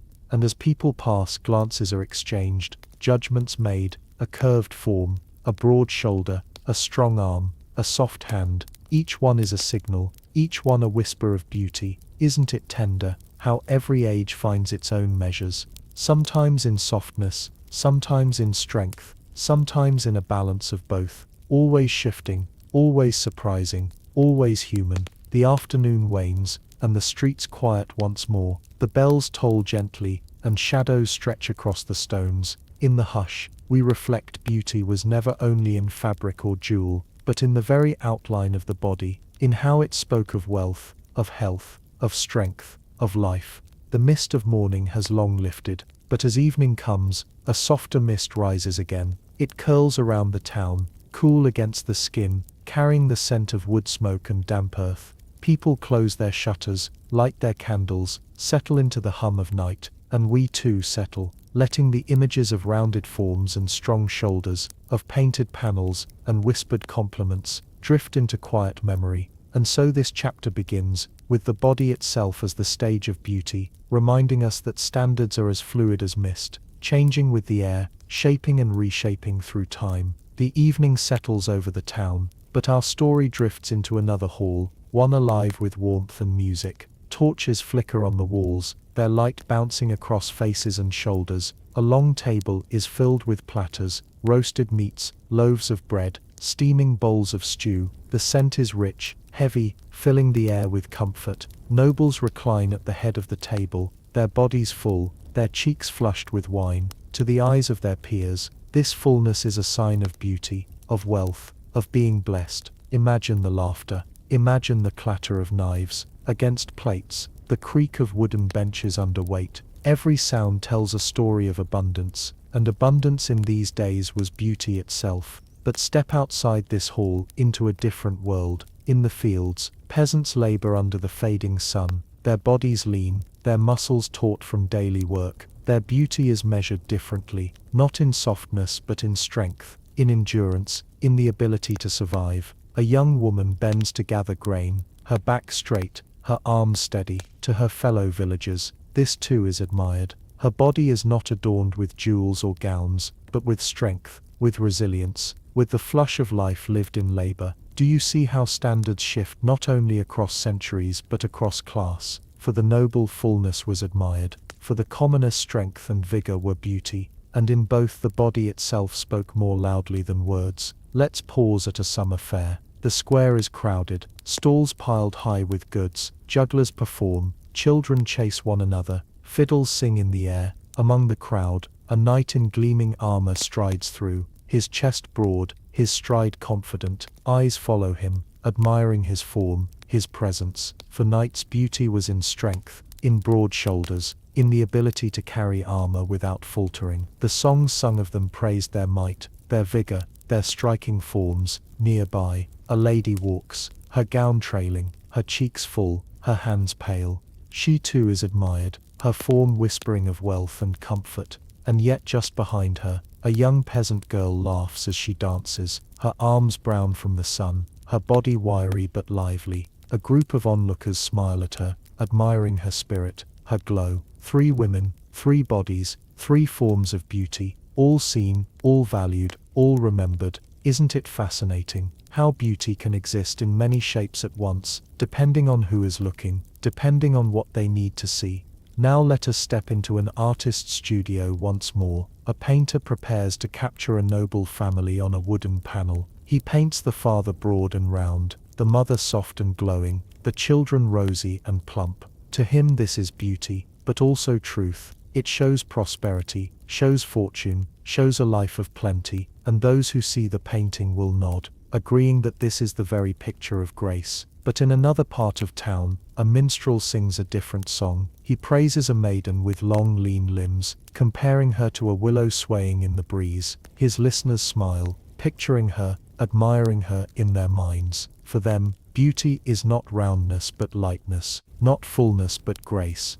And so, even in the same town, beauty shifts again, like music changing key. The fire in the studio burns low, the painter wipes his brushes, the minstrel's song drifts away into the night, and we too walk further into another chamber. Here a group of young women sit together, embroidering by candlelight. Their laughter fills the room, as they tease one another about beauty. One sighs that her arms are too thin, another protests that her cheeks are too round, a third boasts half serious, that she is admired for both. Their voices mingle with the sound of thread pulling through cloth, of needles pricking gently. Even in their jokes, beauty is present, shaping how they see themselves, how they speak, how they dream. And then there is the church again, reminding people of balance. Priests warn against vanity, against gluttony, against pride. Too much flesh, they say, is sin. Too much concern with appearance is sin. And yet, even as the sermons rise, the people still dress, still eat, still shape their bodies as best they can. Beauty is not so easily silenced. Step outside once more. The night is alive with crickets, the air cool and sweet.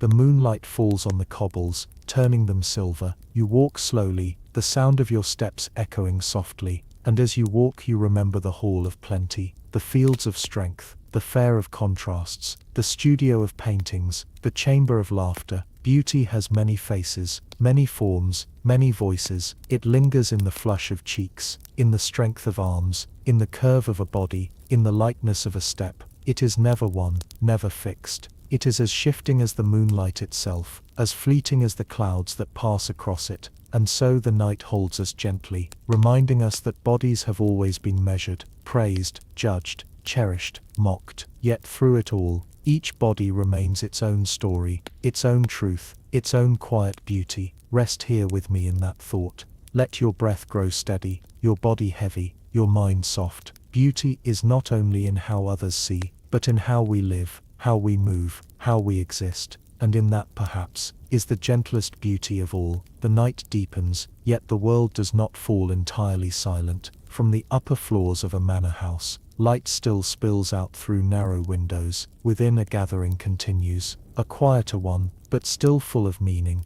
Candles glow against polished wood, and the air smells of beeswax, spice, and the faint tang of smoke. A physician has been invited, and he sits with a group of nobles, speaking of health, of the body, of beauty. In the medieval imagination, beauty was often tied to health, or at least the appearance of it. A clear complexion, a rosy flush, full limbs, these were believed to reveal a balanced body, a balance of humors. Too thin a form suggested imbalance, sickness, perhaps sorrow. Too heavy a form suggested indulgence, lack of control. And so the physician lectures, his voice calm, his hands gesturing slowly. He prescribes moderation, certain foods for complexion, certain exercises for vigor. The nobles nod, listening, sipping wine. One lady places her hand against her cheek, as if to feel whether it glows enough. A knight frowns, tugging at his belt, wondering whether he should eat less bread. Beauty even here becomes a matter of advice, of prescription,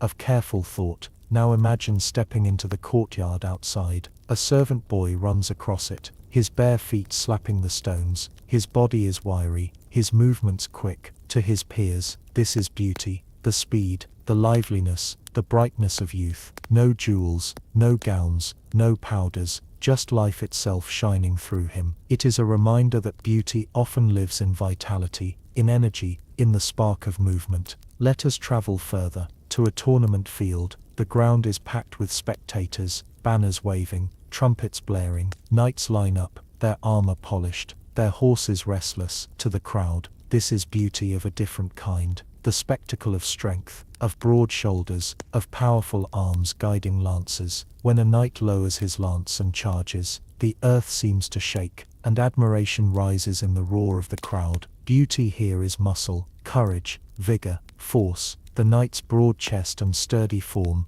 are praised as much as his skill. But notice also the ladies in the stands, their gowns bright, their veils blowing in the wind. They too are admired, their forms soft, their hands delicate, their cheeks pale beneath the sun. The crowd glances upward, whispering of who looks fair, who looks radiant, who seems most beautiful. The tournament is not only contest but theatre, not only sport but stage, where beauty is displayed on field and in stands alike. The trumpets fade, the dust settles, the crowd drifts away, and the field lies quiet once more. Let's move into a village cottage, smaller, humbler, yet equally filled with beauty. A mother kneels by the hearth, stirring a pot of pottage, her child tugging at her sleeve. Her cheeks are flushed from the fire, her arms strong from work. Her husband enters, weary but smiling, and he admires her as she is glowing, capable, beautiful, not because of jewels or gowns, but because her form speaks of life, of warmth, of care. Isn't it gentle to realize that beauty lived in these moments too,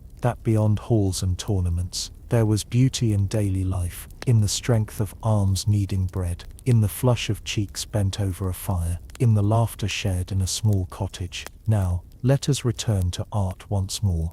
Painters of the late medieval and early Renaissance periods often depicted women with full bodies, rounded faces, glowing skin. To them this was beauty worth capturing. Their paintings still hang in museums today, and when we look at them, we see what their age adored. Perhaps we find it strange, perhaps charming, perhaps even refreshing, and in that reflection, we are reminded again that beauty is never constant. It is always the echo of its own time. The painter in his studio leans back, studying his panel. He has given the lady rosy cheeks, a soft chin, full hands. His patron smiles, satisfied. She looks radiant, he says. The painter nods, knowing he has caught the beauty of the age, frozen it in pigment, made it eternal. Step away again. The evening outside is quiet. The stars glow faint, clouds drifting across them like slow sails. You walk along the edge of a field, the earth cool beneath your feet, the air smelling of grass and dampness. In this quiet, you think of the many forms beauty has taken: plumpness, strength, grace, vitality. You realize that each one is true, and each one is fleeting. The field is still, the world hushed, and you let that thought soothe you like a lullaby. Beauty is many things. It is not fixed. It drifts and flows, just as we do, just as the world does. We pause here, letting the stars shine above, letting the cool air brush our cheeks, letting the story rest before it carries us into its final turn. In this chapter, the stars drift slowly westward as the night deepens. The town is still now, every shutter drawn, every fire dimmed to embers. Only the occasional bark of a dog or the cry of an owl breaks the silence, and into this quiet, we step one last time, into the story of beauty measured by the body itself. Picture a chamber where a group of young women sit together, whispering in the glow of a single candle. They share secrets, they share laughter, and inevitably they compare themselves. One wonders aloud whether her face is too round, another frets that her figure is too slight,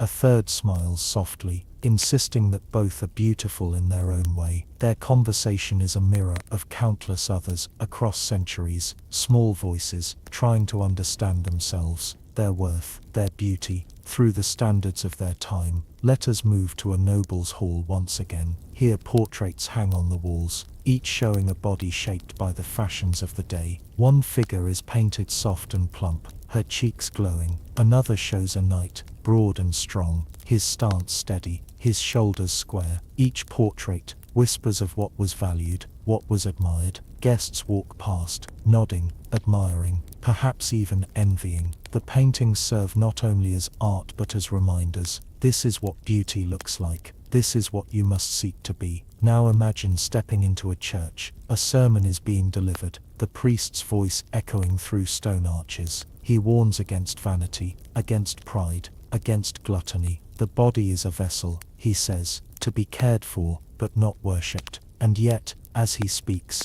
people glance at one another, measuring, comparing, noticing who looks pale and pious, who looks strong and sturdy, who looks radiant in their health. Even here, beauty cannot be silenced. It lingers in every look, in every thought. Outside, A festival begins under the stars. Torches blaze, music rises, and people gather in the square. Some dance, their bodies moving with lightness and grace. Others recline, their forms full, admired for their wealth and comfort. Children run, their laughter bubbling, their cheeks flushed with life. Everywhere you look, beauty takes a different shape. Grace, fullness, strength, glow, and everywhere, it is celebrated in its own way. The music softens, the torches burn lower, the festival fades, and silence returns. Let us step now into a small cottage, far from the noise of nobles and priests. A woman sits at her spinning wheel, her body bent slightly, her hands moving steadily. Her husband watches from the hearth, smiling faintly. To him she is beautiful, not because she is plump,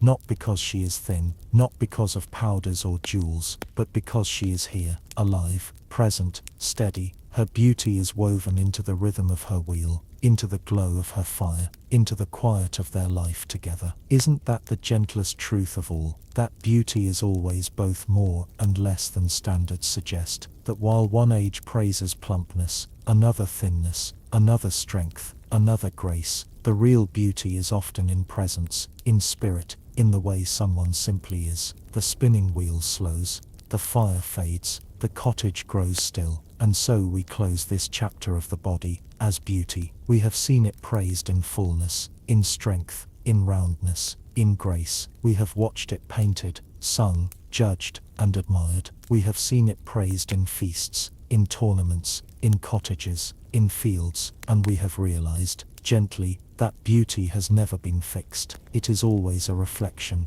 always a mirror, always a dream that shifts with time. Take a breath with me now. Let it in slowly, let it out gently. Feel your own body resting. Feel its weight, its warmth, its quiet beauty. It too tells a story no standard can ever truly capture. The stars fade, the first light of dawn begins again, pale and soft on the horizon, and with it, this chapter closes, leaving us ready for the next journey into the curious, shifting standards of beauty across time. The new day dawns with a hush. Pale light spills over rooftops, catching on dewdrops that glimmer like scattered pearls. The streets are still damp, their cobblestones slick from the night's mist, and the air carries a freshness that feels almost like a sigh. Birds call from the eaves, their songs rising and falling like the breath of the morning. This chapter carries us away from faces and forms and into another strange corner of medieval beauty. Ornamentation not of body or gown alone, but of gesture, of manner, of behaviour. Because beauty was never just about what was seen, it was also about how one moved, how one carried themselves, how one behaved in the gaze of others. Picture a grand hall at midday, sunlight streaming through narrow windows, cutting across long tables and tapestries. Nobles gather, their clothing shimmering, their jewels catching the light. But amid the silks and satins, amid the gold and gems, beauty is measured also in subtler ways. A man raises his goblet gracefully, not clumsily. A lady lowers her eyes at just the right moment, her lashes brushing her cheek like a feather. These small gestures were as admired as gowns and jewels, as telling as powders and perfumes. In the medieval imagination, elegance of movement was itself a kind of adornment. Manuals of courtesy were written, instructing young nobles in how to sit, how to walk, how to bow. A knight was taught to move with dignity, not to stumble or shuffle. A lady was advised to sit with poise, to let her hands rest lightly, to never fidget. Imagine a teacher of manners demonstrating, not too fast, not too slow, let your step glide, let your hand linger, let your voice soften. To move well was to be beautiful. Step with me into a courtyard, where squires practice their bearing. They walk in lines, books balanced on their heads, shoulders square, eyes forward. Their masters watch closely, correcting posture, scolding when a step falters. Laughter mingles with discipline, but the lesson is clear: to look noble, to look beautiful, one must master not only dress, but movement. And in the women's chambers, the same lessons unfold. Young girls are taught to sit at embroidery with grace, to move their needles steadily, to bow their heads gently, to laugh without cackling, to smile without showing too much tooth. Can you picture them? A row of girls seated in a chamber, sunlight falling across their veils, their laughter soft and restrained, their movements deliberate. Beauty here is a dance of gestures, practiced until they seem effortless, but manners extended beyond movement. They reached into the very way one ate. At feasts, a noble was judged not only by what they wore, but by how they handled food. To eat delicately, to avoid greed, to take just enough. This was considered beautiful. Imagine a long banquet table, trenchers of bread piled high, roasted meat carved and steaming. Amid the feast, one man tears into his food with both hands, grease dripping down his chin. Another cuts carefully, lifts small bites, wipes his fingers with a cloth. Which one do you think drew admiration? It was said that a noble woman should eat lightly, sipping wine gently, nibbling on morsels, never appearing greedy. Imagine her sitting by candlelight, breaking a piece of bread with delicate fingers, dipping it into honey, bringing it to her lips with care. Her companions nod approvingly, whispering of her grace. Beauty here is not in the food, but in the way it is touched, tasted, savored. Now let us wander into a garden, where courtiers stroll in pairs. The air is sweet with roses, bees hum lazily, and fountains trickle softly. Here conversation is another stage of beauty, to speak wittily, but not too boldly, to flatter gently, but not too much, to laugh lightly, not loudly. Each word, each pause, each glance is measured. Imagine two young courtiers exchanging lines of poetry, their voices soft, their gestures graceful. They admire one another, not only for their looks, but for the beauty of their manners, the elegance of their presence, and beyond words, there was silence.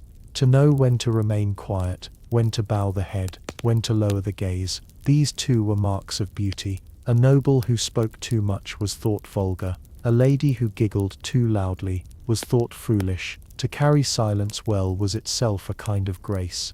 Picture a hall filled with chatter, and in its midst a woman sits quietly, her hands folded, her gaze soft. Others glance at her, admiring her composure. She glows without speaking a word. Isn't it striking that beauty lived in these subtleties, gestures, manners, silences, that even without powders or jewels, one could shine simply by how they carried themselves? The sun drifts lower, the marketplace grows lively once more. A group of merchants laugh loudly, their gestures broad, their movements free. To nobles, this might seem uncouth, too wild, too raw, but to one another, it is beautiful, full of life, full of honesty, full of warmth. Once again, beauty shifts depending on who sees it, who values it, who names it. And as the day fades, you walk slowly through the streets, watching gestures all around you. A woman balances a basket gracefully on her head, moving with smooth rhythm. A man greets his neighbor with a bow, his hand resting lightly on his heart. Children chase each other, their movements free, their laughter ringing. Everywhere, in every gesture, beauty takes a shape. The sun dips low, and shadows stretch long. The bells toll again, slow and steady, and the town begins to settle. You pause at the edge of the square, watching people drift home. Their gowns and cloaks swirl, their voices soften, their movements slow, and you realize with calm that beauty was never only in appearance. It was always in motion, in manner, in the smallest details of how one lived. The air cools, the first stars prick the sky, and we rest here in this gentle thought, ready to drift deeper into the subtleties of medieval beauty. When the next part begins, the evening bells fade, their echoes dissolving into the dusk. The town glows faintly in the light of lanterns hung along the streets. The air carries the scent of roasting chestnuts from a vendor's brazier, mingling with the faint sweetness of mead being poured in taverns. In this quiet hour, the world seems softer, slower, more tender, and here gestures take on their own kind of beauty, small movements glowing like fireflies in the twilight. Let us step into a tavern, where laughter hums low, and the warmth of the hearth holds the night at bay. A group of townsfolk sit around a table, their tankards raised, but even here, manners matter. One man raises his cup high, and drinks greedily, the liquid spilling down his chin, his voice booming with laughter. Another lifts his cup with measured grace, tilts it just so, swallows slowly, and wipes his mouth neatly with his sleeve. The difference is noticed. To some the first man is rowdy, foolish. To others the second man is refined, handsome, admirable. Beauty lives in the simplest of movements, how one drinks, how one sits, how one laughs. Nearby, a minstrel strums his lute, his fingers move with ease, his body sways in rhythm. Those watching admire, not only the music, but the grace of his movements, the beauty of his presence. A young woman laughs softly, clapping in time, her eyes shining. Her beauty is not in jewels or gowns, but in the warmth of her expression, the openness of her gesture. Even in a tavern, even in smoke and noise, beauty glows in movement and manner. Step outside once more, into the courtyard of a noble house where a feast is underway. Long tables groan with food, torches flicker, music drifts through the air. Nobles sit in high-backed chairs, their gestures measured, their movements deliberate. A lady leans slightly toward her companion, her hand resting lightly on the table, her gaze lowered modestly. The man beside her nods slowly, his hand placed elegantly on the hilt of his dagger, not in threat, but in poise, in presence. To those watching,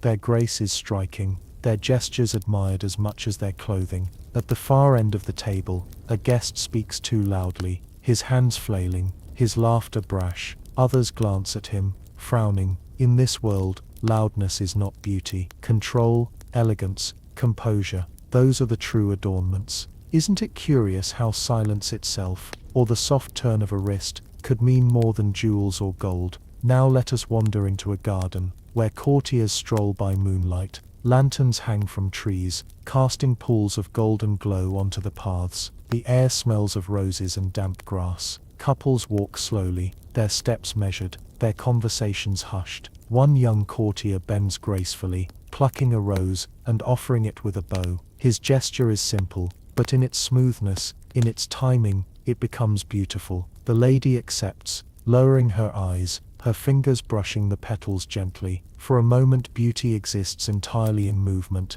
in silence, in gesture, and conversation itself had its rules. A noble was advised never to interrupt, never to speak with food in their mouth, never to boast too much. To tell a story with wit, but without arrogance, was a mark of beauty. Imagine sitting in a hall, as a young man shares a tale. His voice is calm, his pauses measured, his eyes glancing toward his listeners with just enough warmth. People nod, smile, lean closer. He has captured them not only with his words, but with the beauty of his manner. In contrast, another man speaks too fast, laughs at his own jokes, interrupts often. The listeners lean back, their smiles forced. His story may be amusing, but his manner dims his beauty. Again we see how the smallest details, the timing of a pause, the softness of a voice, were weighed, judged, admired. Now imagine a dance. In a great hall, musicians play fiddles and pipes, their music weaving through the air like silk. Couples move across the floor, their hands touching lightly, their steps gliding. Each movement is practiced, each turn deliberate. The beauty lies not only in the gowns or the music, but in the harmony of gesture, the grace of motion. A lady's hand rests gently in her partner's, his bow is deep, his steps smooth, together they embody beauty in motion. And yet, even in dance there were contrasts. A young couple laughs too loudly, stumbling over their steps, nearly colliding with others. Some frown, some chuckle, but the lesson is clear. Beauty lies in restraint, in control, in the elegance of how one moves. The dance slows, the music fades, candles gutter low, the hall empties, and the night grows quiet again. Now picture a family gathered in a humble home. They share a meal of bread and stew, their movements unpolished but warm. A mother serves her children, her hands steady, her smile soft. Her husband nods, admiring her grace in the simplest of actions. Beauty lives here too,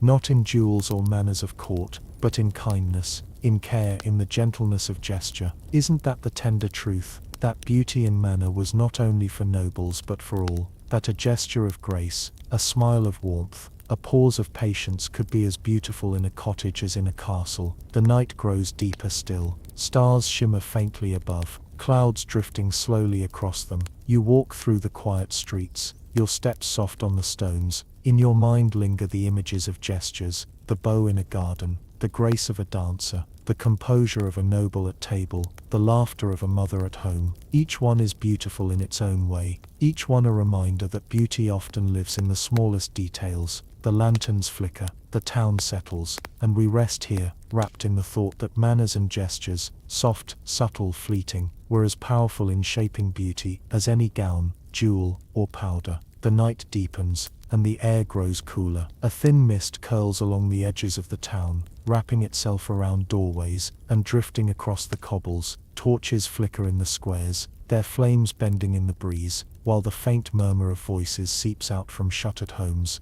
And in this stillness, we continue with our tale of beauty, not only in face or form, but in the subtler artistry of manners and gestures. Let us step first into a small chamber, where a young noblewoman is being taught by her governess. The room is plain, save for a narrow window and a wooden stool. A book of courtesy lies open, its pages filled with careful script. The governess reads aloud. A lady must hold her hands so, not clenched, not restless, but lightly, as though resting on air. A lady must walk so, with steps small and measured, never rushing, never stomping. A lady must smile, but gently without baring her teeth. The girl listens, her brow furrowed, her hands folded tightly. She tries, clumsy at first, then smoother, practicing grace like one might practice a song. Isn't it curious that beauty could be taught, rehearsed, memorized, like a dance or a poem? That gestures could be drilled into memory, until they became second nature, until they seemed as natural as breath. Step with me now, into a different scene, a hunting party at dawn.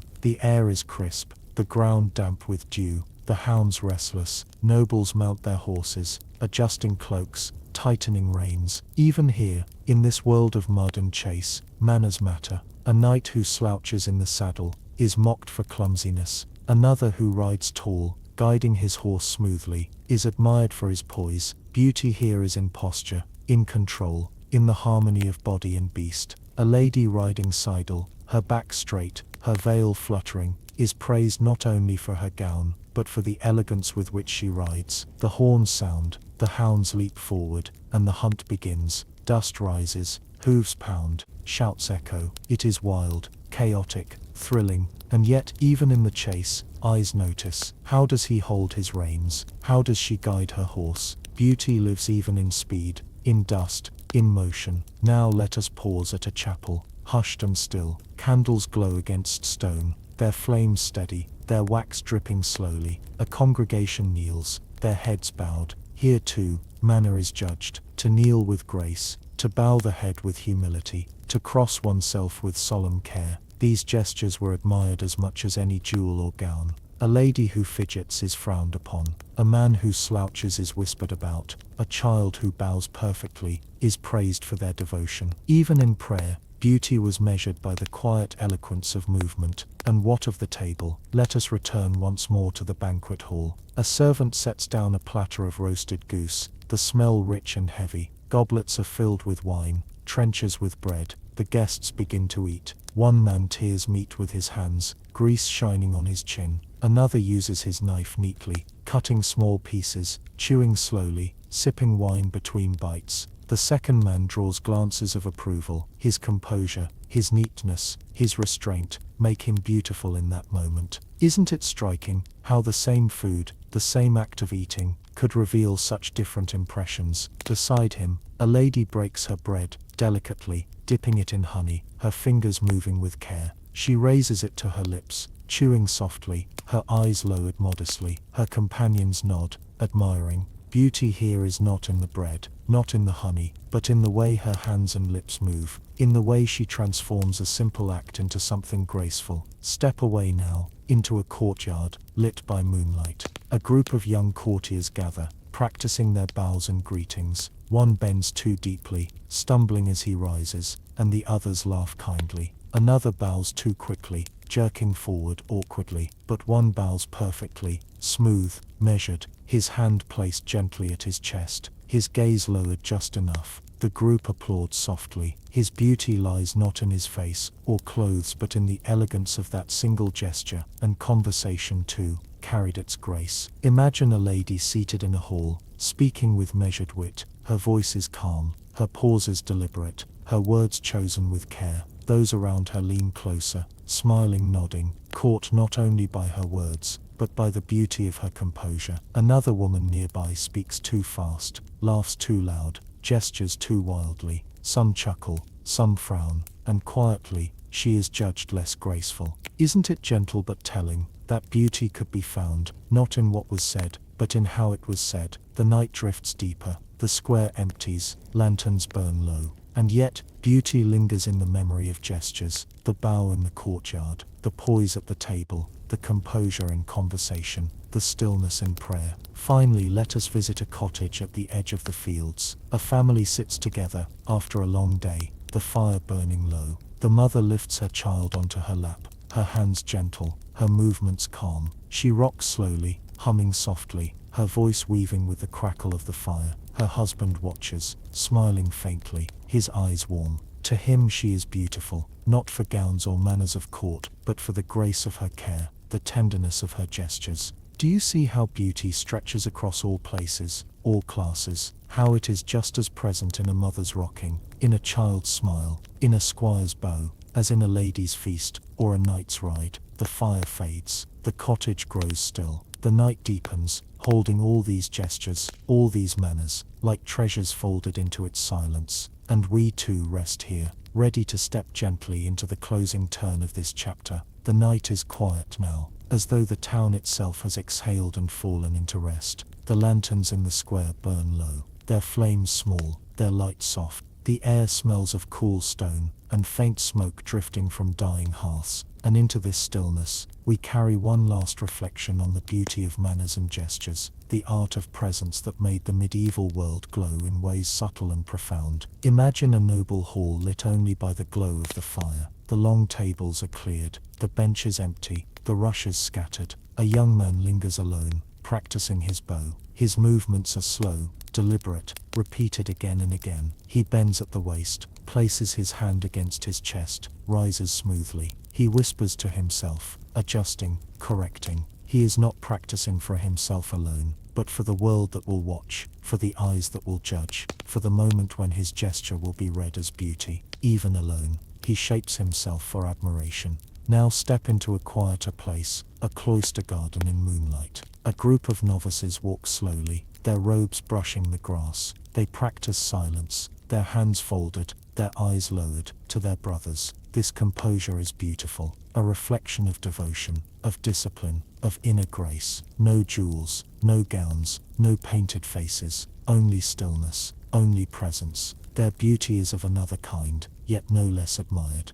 Let us move once more into a hall filled with guests. The feast is nearly over, the candles guttering, the air thick with smoke and spice. Conversation drifts lazily, music hums low. A lady rises from her seat. She bows her head slightly, lifts her gown gracefully, and walks across the hall with steps smooth as flowing water. Guests turn their eyes to her. It is not her gown alone, not her jewels, not her powdered face, but her manner, her composure, that draws admiration. She glides as though she were music itself. This is beauty not painted but lived. Nearby, a man fumbles as he rises, knocking his goblet, stumbling in his step.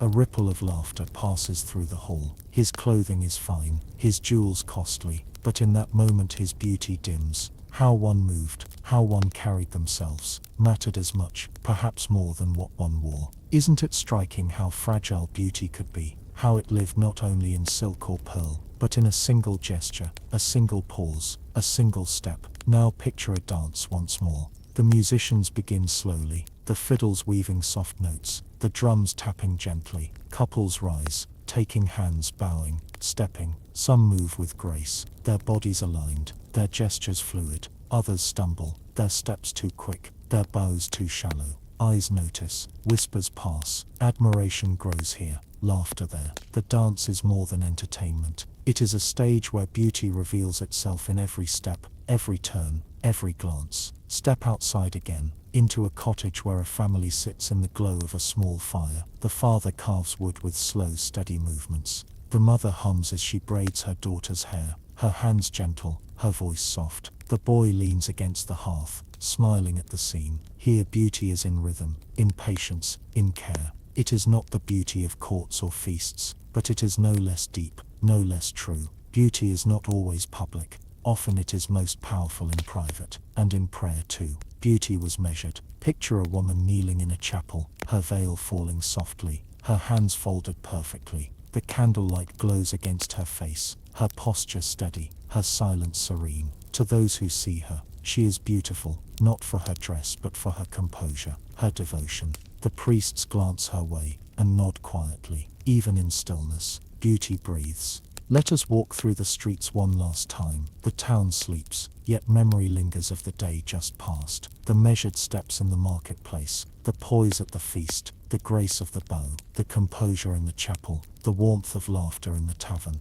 Beauty was not only in faces or forms, not only in jewels or powders, but in the smallest details of movement and manner. Isn't it soothing to realize that beauty was always layered, that beyond gowns and gems, beyond powders and perfumes, there was always this quieter art, the beauty of presence, of grace, of gesture, that to carry oneself well was to shine, even in silence, even in shadow.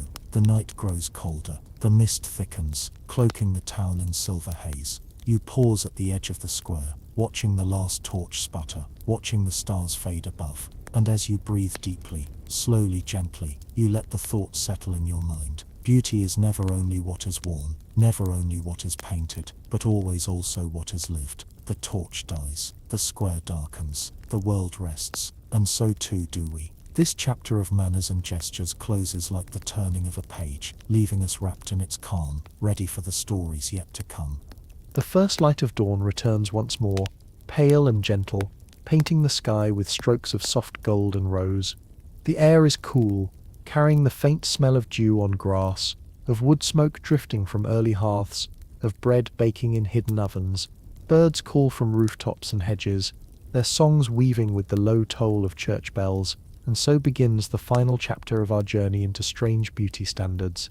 This time, not only of faces, bodies, or manners, but of the wider imagination. Because beauty was not confined to individuals alone, it lived in symbols, in objects, in the world itself. Let us begin in a medieval garden. The grass is clipped short, the beds planted in neat squares, roses climb trellises, lilies rise tall, violets cluster low. To the medieval mind, flowers were not just decoration, they were symbols of beauty, and to be compared to them was to be praised. A lady might be called a rose, her lips like lilies, her hair golden as marigolds. Beauty was tied to the natural world, to blossoms and seasons. Imagine strolling through the garden at twilight, the air heavy with scent, the sound of bees soft in the distance. Every flower whispers a story of beauty, and every person hopes to be likened to one. Step into a hall where a poet recites verses. His voice is steady, his words flowing like honey. He speaks of a lady whose eyes are like stars, whose skin is like ivory, whose step is like a deer's. The listeners sigh, nod, smile faintly. These images are the beauty of the time, not only physical but imagined, compared, woven into poetry. Isn't it curious how often beauty had to be translated through other things, flowers, stars, light, ivory, rather than simply described as it was? And what of objects? Jewelry was more than adornment. It carried meaning. A ruby whispered of passion, an emerald of fertility, a pearl of purity. To give such a jewel was to give not only beauty but a story. Picture a knight pressing a ring into his lady's hand, the stone gleaming red in the candlelight. She smiles, knowing it means he sees her as passionate, radiant, fiery. The jewel becomes her mirror, her symbol, her beauty. Even weapons carried beauty. A sword polished until it gleamed, its hilt set with stones, its blade etched with patterns. This too was admired. Knights admired one another's weapons, not only for strength but for grace, for beauty. Picture a knight drawing his sword at a tournament, the sun catching its shine, the crowd gasping not only at its sharpness, but at its elegance. Beauty lived even in steel, even in strength. Step with me into a chapel once more. Candles flicker, incense drifts, voices rise in chant. Here beauty is not only in people but in the art around them.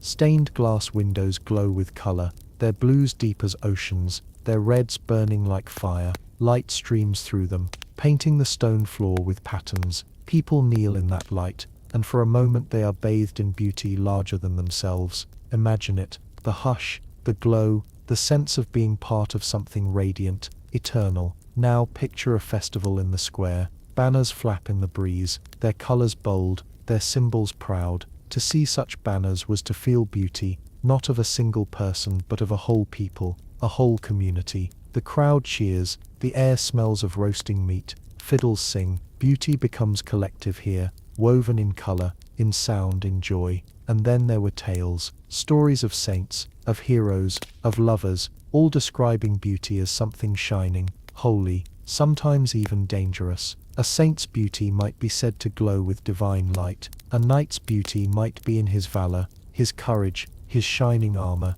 A lady's beauty might be her grace, her purity, her mercy. Stories shaped standards as much as mirrors did. Step into a cottage by firelight. A family gathers, listening to a wandering storyteller. His voice rises and falls, his hands painting pictures in the air. He speaks of a queen with hair like the sun, of a knight with shoulders broad as mountains, of a maiden whose beauty made kings weep. The children's eyes widen, the parents smile, the fire crackles. Even here in the humblest home, beauty is imagined, admired, dreamed of. Isn't it soothing to realize how beauty has always been both real and unreal, both in flesh and in story, both in the curve of a cheek and in the metaphor of a rose, that people have always looked to nature, to jewels, to light, to words to explain what they found beautiful. The dawn brightens, the mist begins to lift, the town stirs again, carts rolling, voices rising, and as you walk through the square,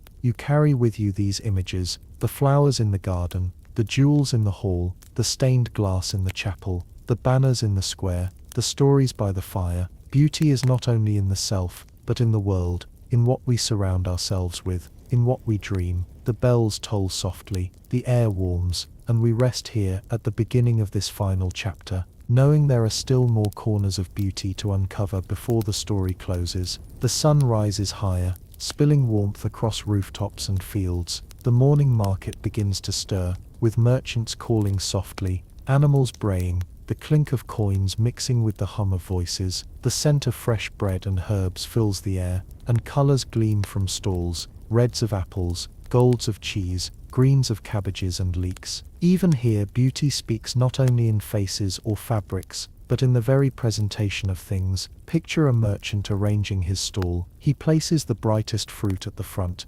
polishes each apple until it shines, sets the loaves of bread in a neat row, sprinkles herbs across them for scent. He knows that beauty sells, that to make something look fair is to make it more desired. Customers stop, admire, smile, reach for what looks most pleasing. Isn't it curious how beauty could be found even in bread, even in apples, even in cabbage leaves gleaming with dew? Step away from the market into a blacksmith's forge. Sparks fly, iron glows, the hammer rings on the anvil. The smith pauses, wiping sweat from his brow, studying the blade he shapes. To him beauty is not softness or grace but balance, proportion, the curve of steel meeting the line of a handle. He lifts it in the light, nodding. Even in work, even in strength, beauty matters. A well-shaped blade is admired not only for what it does but for how it looks, how it feels, how it gleams. Now step into a scriptorium once more. The monks bend over parchment, their quills scratching steadily. The air smells of ink and vellum, beeswax and oil lamps. One monk carefully paints an illuminated letter, bright gold leaf, curling vines, blossoms in deep red and blue. To him beauty is divine, a way of bringing the holy closer to the human. The page itself becomes a mirror of heaven, glowing, shimmering, perfect. When the book is read, its beauty is as important as its words. Isn't it calming to realize that beauty was not only in people, but in everything they touched, shaped, ordered, that the world itself was turned into a canvas for their longing for grace? Let us wander now into a festival day. The streets are alive with banners fluttering, musicians playing pipes and drums, children running with ribbons. A man on stilts sways above the crowd, his costume bright. Jugglers toss knives that gleam in the sun, catching them with smooth precision. The crowd cheers, admiring not only the tricks but the elegance of movement. the beauty of performance. Here beauty is spectacle, bright, loud, alive. At the edges of the square, artisans display their crafts. A weaver shows cloth striped in bold colors. A potter displays bowls glazed in blue, shimmering like water. A carver shows wooden figures, smooth as silk beneath the fingers. Each piece is admired, not only for its use but for its beauty. To make something useful was good, to make it beautiful was better. The afternoon wanes, and the festival quiets. The stalls are taken down, the jugglers wander away, the banners droop. Yet in the memory of those who came, the beauty lingers, the colors, the music, the laughter, the gleam. Now let us step into a castle chamber, where a lady sits at her embroidery frame. Her fingers move carefully, threading silk through linen, shaping flowers and vines. The work is slow, delicate, steady. Each stitch adds to the beauty. Each thread transforms the fabric. She sighs softly, adjusts her frame, continues. For her, this is beauty, labor, patience, creation. To wear the gown she will adorn with her own stitches, will be to shine not only in silk, but in her own skill, and beyond objects, beyond crafts, there was nature itself. Picture a valley at dusk, the sky painted with streaks of pink and gold, the river glimmering like silver ribbon, the fields swaying in soft wind. To the medieval imagination, nature was beauty at its purest, unadorned, divine. A poet might compare a lady to the dawn, a knight to the mountain, a saint to the lily. To look upon the world was to be reminded constantly of beauty, reflected back into human lives. Isn't it gentle to know that beauty was never confined to one space, one form, one person, that it spilled out into gardens, markets, books, tools, landscapes, that it was everywhere waiting to be seen? The sun sinks lower, shadows stretch across the square, the bells toll for evening prayer, people drift back to their homes, their laughter soft, their movements slow. The market is quiet again, the forge dark, the festival square empty, but the memory of beauty remains, in fruit polished to shine, in steel curved to gleam, in parchment painted with gold, in sky brushed with color. And as the stars begin to prick the sky, you walk through this quiet world, carrying its beauty gently, like a lantern in your hand. The evening settles once again, folding the town into shadow and quiet. The last merchants pack their goods, pulling shutters closed, latching doors. The air smells of smoke and damp earth, carrying the faint sweetness of roasted nuts and spilled wine, lingering from the day's festival. As the bells toll softly for night prayers, we step further into this chapter, into the ways beauty was imagined, not only in objects and places, but in the rhythm of life itself. Picture a riverside at dusk. The water flows calmly, the moon just beginning to rise, its light spilling across the surface like liquid silver. A fisherman sits on the bank, his net drawn in, his boat rocking gently. To him beauty is here, in the stillness of the river, in the steady ripple of water, in the glow of the moon. Medieval poets often spoke of such scenes, describing rivers and skies as metaphors for human beauty. A lady's hair was like flowing water, her eyes bright as stars. The world was always the mirror in which beauty was seen. Now step into a hall where music drifts in the candlelight. Minstrels pluck lutes, blow pipes, sing songs of love and valor. The guests lean closer, listening, their faces softened by the glow. Here beauty lives in sound, a voice rising clear, a melody weaving gently, a chord struck just right. All of it stirs admiration. One might say, her voice is as fair as her face, or his song shines brighter than jewels. In this world, beauty was not only seen but heard, echoing in halls, carried through streets, remembered in hearts.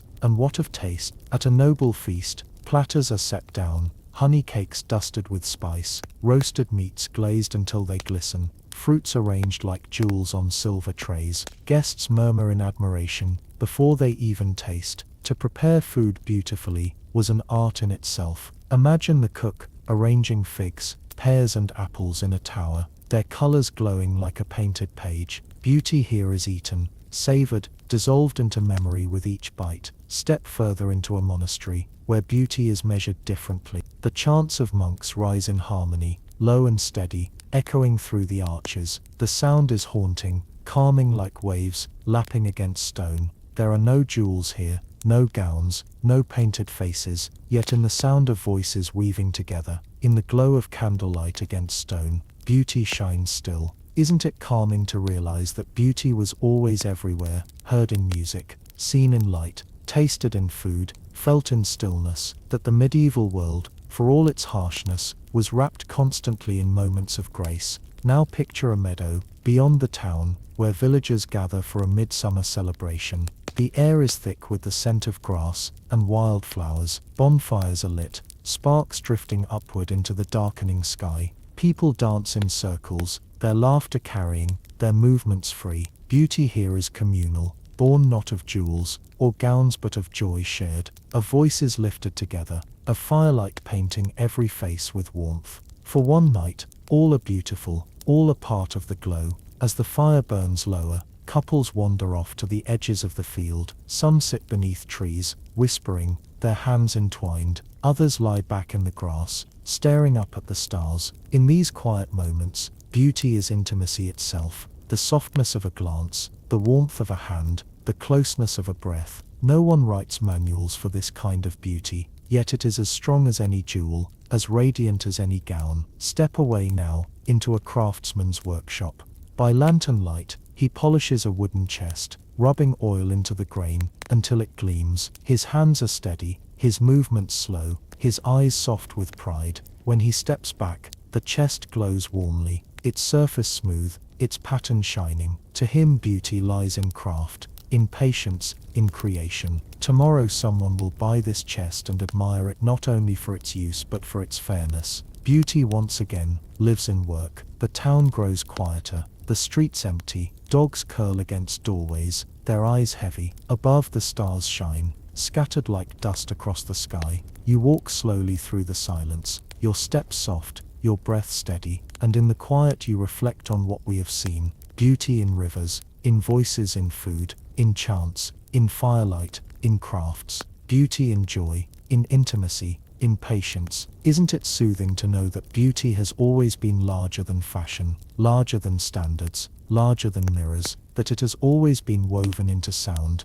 taste, touch, place and story, that even now, as we listen, as we imagine, we are wrapped in the same gentle truth. The river flows, the meadow glows, the hall hums with music, the chest gleams, and we too are surrounded by beauty, soft and endless as night itself. The torches burn lower, the town sleeps, the world rests in shadow, and so we rest here too, letting the memory of beauty sink deeper, ready for the final pages of our journey. The night lies deep and still, the air is cool, touched with the faint scent of damp stone and fading smoke. Above, the stars scatter like silver dust, stretching endlessly across the heavens. The town is quiet now, its shutters closed, its hearths dim, its voices hushed, and into this stillness, we wander one last time, to close our story of strange and shifting beauty. Imagine a chapel just before dawn. The candles have burned low, their flames small and trembling.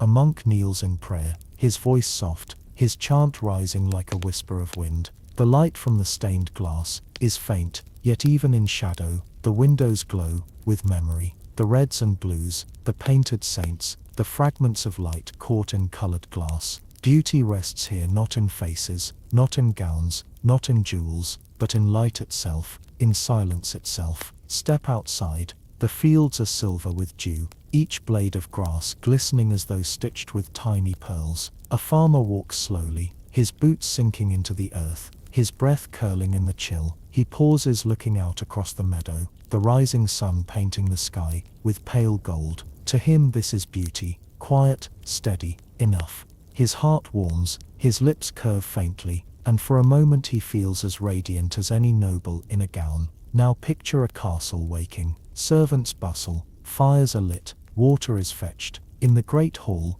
the banners stir in the draught, their colors rich even in shadow. A lady steps in, her hair braided, her gown trailing. She walks slowly, her hands folded, her eyes soft. The hall glows around her, and those who see her think her beautiful, not only for her clothing or her face, but for the way she fills the space, the way her presence becomes light in stone. And in another part of the castle, a child runs, his laughter ringing down the corridor. His cheeks are flushed, his eyes bright, his movements free. To his mother he is beautiful beyond measure, not for powders, not for manners, but for life itself shining in him. Isn't that the gentlest truth? That beyond all the standards, all the judgments, all the rules, beauty was always most powerful in the simplest things. Let us pause now in a meadow at dusk. Villagers gather for the last feast of summer.